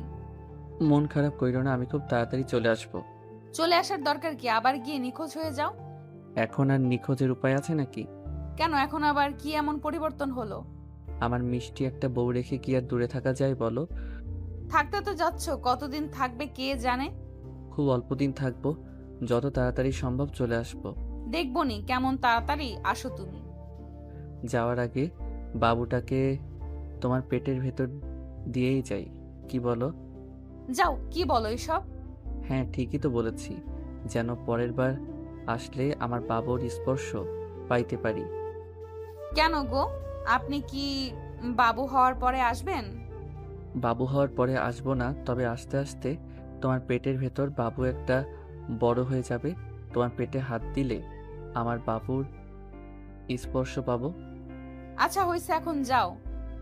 প্রয়োজনীয় জিনিসগুলো বোঝাতে হবে, নইলে বের হওয়ার সময় তাড়াহুড়ো করে অনেক জিনিস রেখে যেতে পারি। আরিয়ান বাইরে গিয়ে তার বাবা মাকে ডেকে বলল তার 25 তারিখে যাইতে হবে। এদিকে বিথি তো প্রচুর মন খারাপ, সবসময় মন ভার করে নিয়ে থাকে। আরিয়ান চলে যাবে বলে আরিয়ানের মনটাও খারাপ। এত তাড়াতাড়ি যাওয়ার কোনো ইচ্ছে ছিল না, তবুও যাইতে হবে অফিসে বলে কথা। দেখতে দেখতে 23 তারিখ। আজ বিথির সকালে ঘুম থেকে উঠতে কান্না শুরু করে দিল। আরিয়ান চোখ খুলে দেখলো বিথি কান্না করতেছে। আরিয়ান ভয় পেয়ে তাড়াহুড়ো করে উঠে বসলো আর বিথিকে বলল, কি হয়েছে? কি ব্যাপার? সকাল সকাল ঘুম থেকে উঠে তুমি কান্না করতেছো কেন? আজ 23 তারিখ। আজ 23 তারিখ তো কি হয়েছে? কি হয়েছে মানে? কাল 23 তারিখ, কাল সকালেই তো তুমি চলে যাইবা। পাগলি, এটা ভেবে কান্না করার কি আছে? বললাম না খুব তাড়াতাড়ি চলে আসবো। যতই বলো তবুও এই কয়েকটা দিন তোমাকে ছাড়া কিভাবে থাকবো বুঝতে পারতেছি না। যখন 2টা বছর ছিলাম না তখন কিভাবে ছিলা? কিভাবে যে ছিলাম ওটা শুধু আমিই জানি, ওটা কাউকে বোঝানোর মতো কথা না। জানি, আমি খুব কষ্টে কাটিয়েছ। ঢাকা যেয়ে আবার আমাকে ভুলে যাবে না তো? পাগল তুমি, তোমাকে ভুলবো আমি? ভুলতেও তো পারো। আমি মরে যাব তাও তোমাকে ভুলবো না। চুপ, কি সব কথাবার্তা বলো তুমি? তাহলে তুমি কান্নাকাটি করা বাদ দাও। ঘুম থেকে উঠে খাওয়া দাওয়া করে আরিয়ান তার প্রয়োজনীয় সমস্ত জিনিসপত্র গোছাতে লাগলো। বিথিও সঙ্গে হেল্প করতেছিল। দুপুরে গোসল করার আগে আরিয়ান বিথিকে কোলে করে বিছানায় নিয়ে গেল। একটানে বিথির কাপড় খুলে দিল। বিথি চোখ বন্ধ করে রইল। আরিয়ান আস্তে আস্তে বিথির ব্লাউজের বোতাম খুলতে লাগলো। তারপর সারা শরীর থেকে জামা কাপড় খুলে ফেলে দিল। একইভাবে আরিয়ানও তার শরীরের জামা কাপড় সরিয়ে ফেলে নিজেদের মধ্যে আর কোনো কিছু দূরত্ব রাখলো না। দুজনেই মিলেমিশে একাকার হয়ে গেল। প্রচুর আদর করলো। বিথি বলল, ইস, ব্যথা লাগছে। আর একটু সহ্য করো। আর একটুও পারবো না, তুমি ছাড়ো আমায়। আর একটু বাবা, ঠিক হয়ে যাবে, চলেই তো যাব। চলে যাবা বলে এতটা বেশি ব্যথা দিবা? আমার ভালো লাগছে, বোঝো প্লিজ। ঠিক আছে, এখন যত ইচ্ছা হয় তত করে নাও রাতে, কিন্তু খবরদার আমার শরীরে টাচ করবে না। আচ্ছা, রাতেরটা রাতে দেখা যাবে। চলে যাওয়ার আগে এভাবে ঝামেলা করবে না। ঝামেলা আবার কই করলাম? তুমি তো ঝামেলা করতেছো। তারপর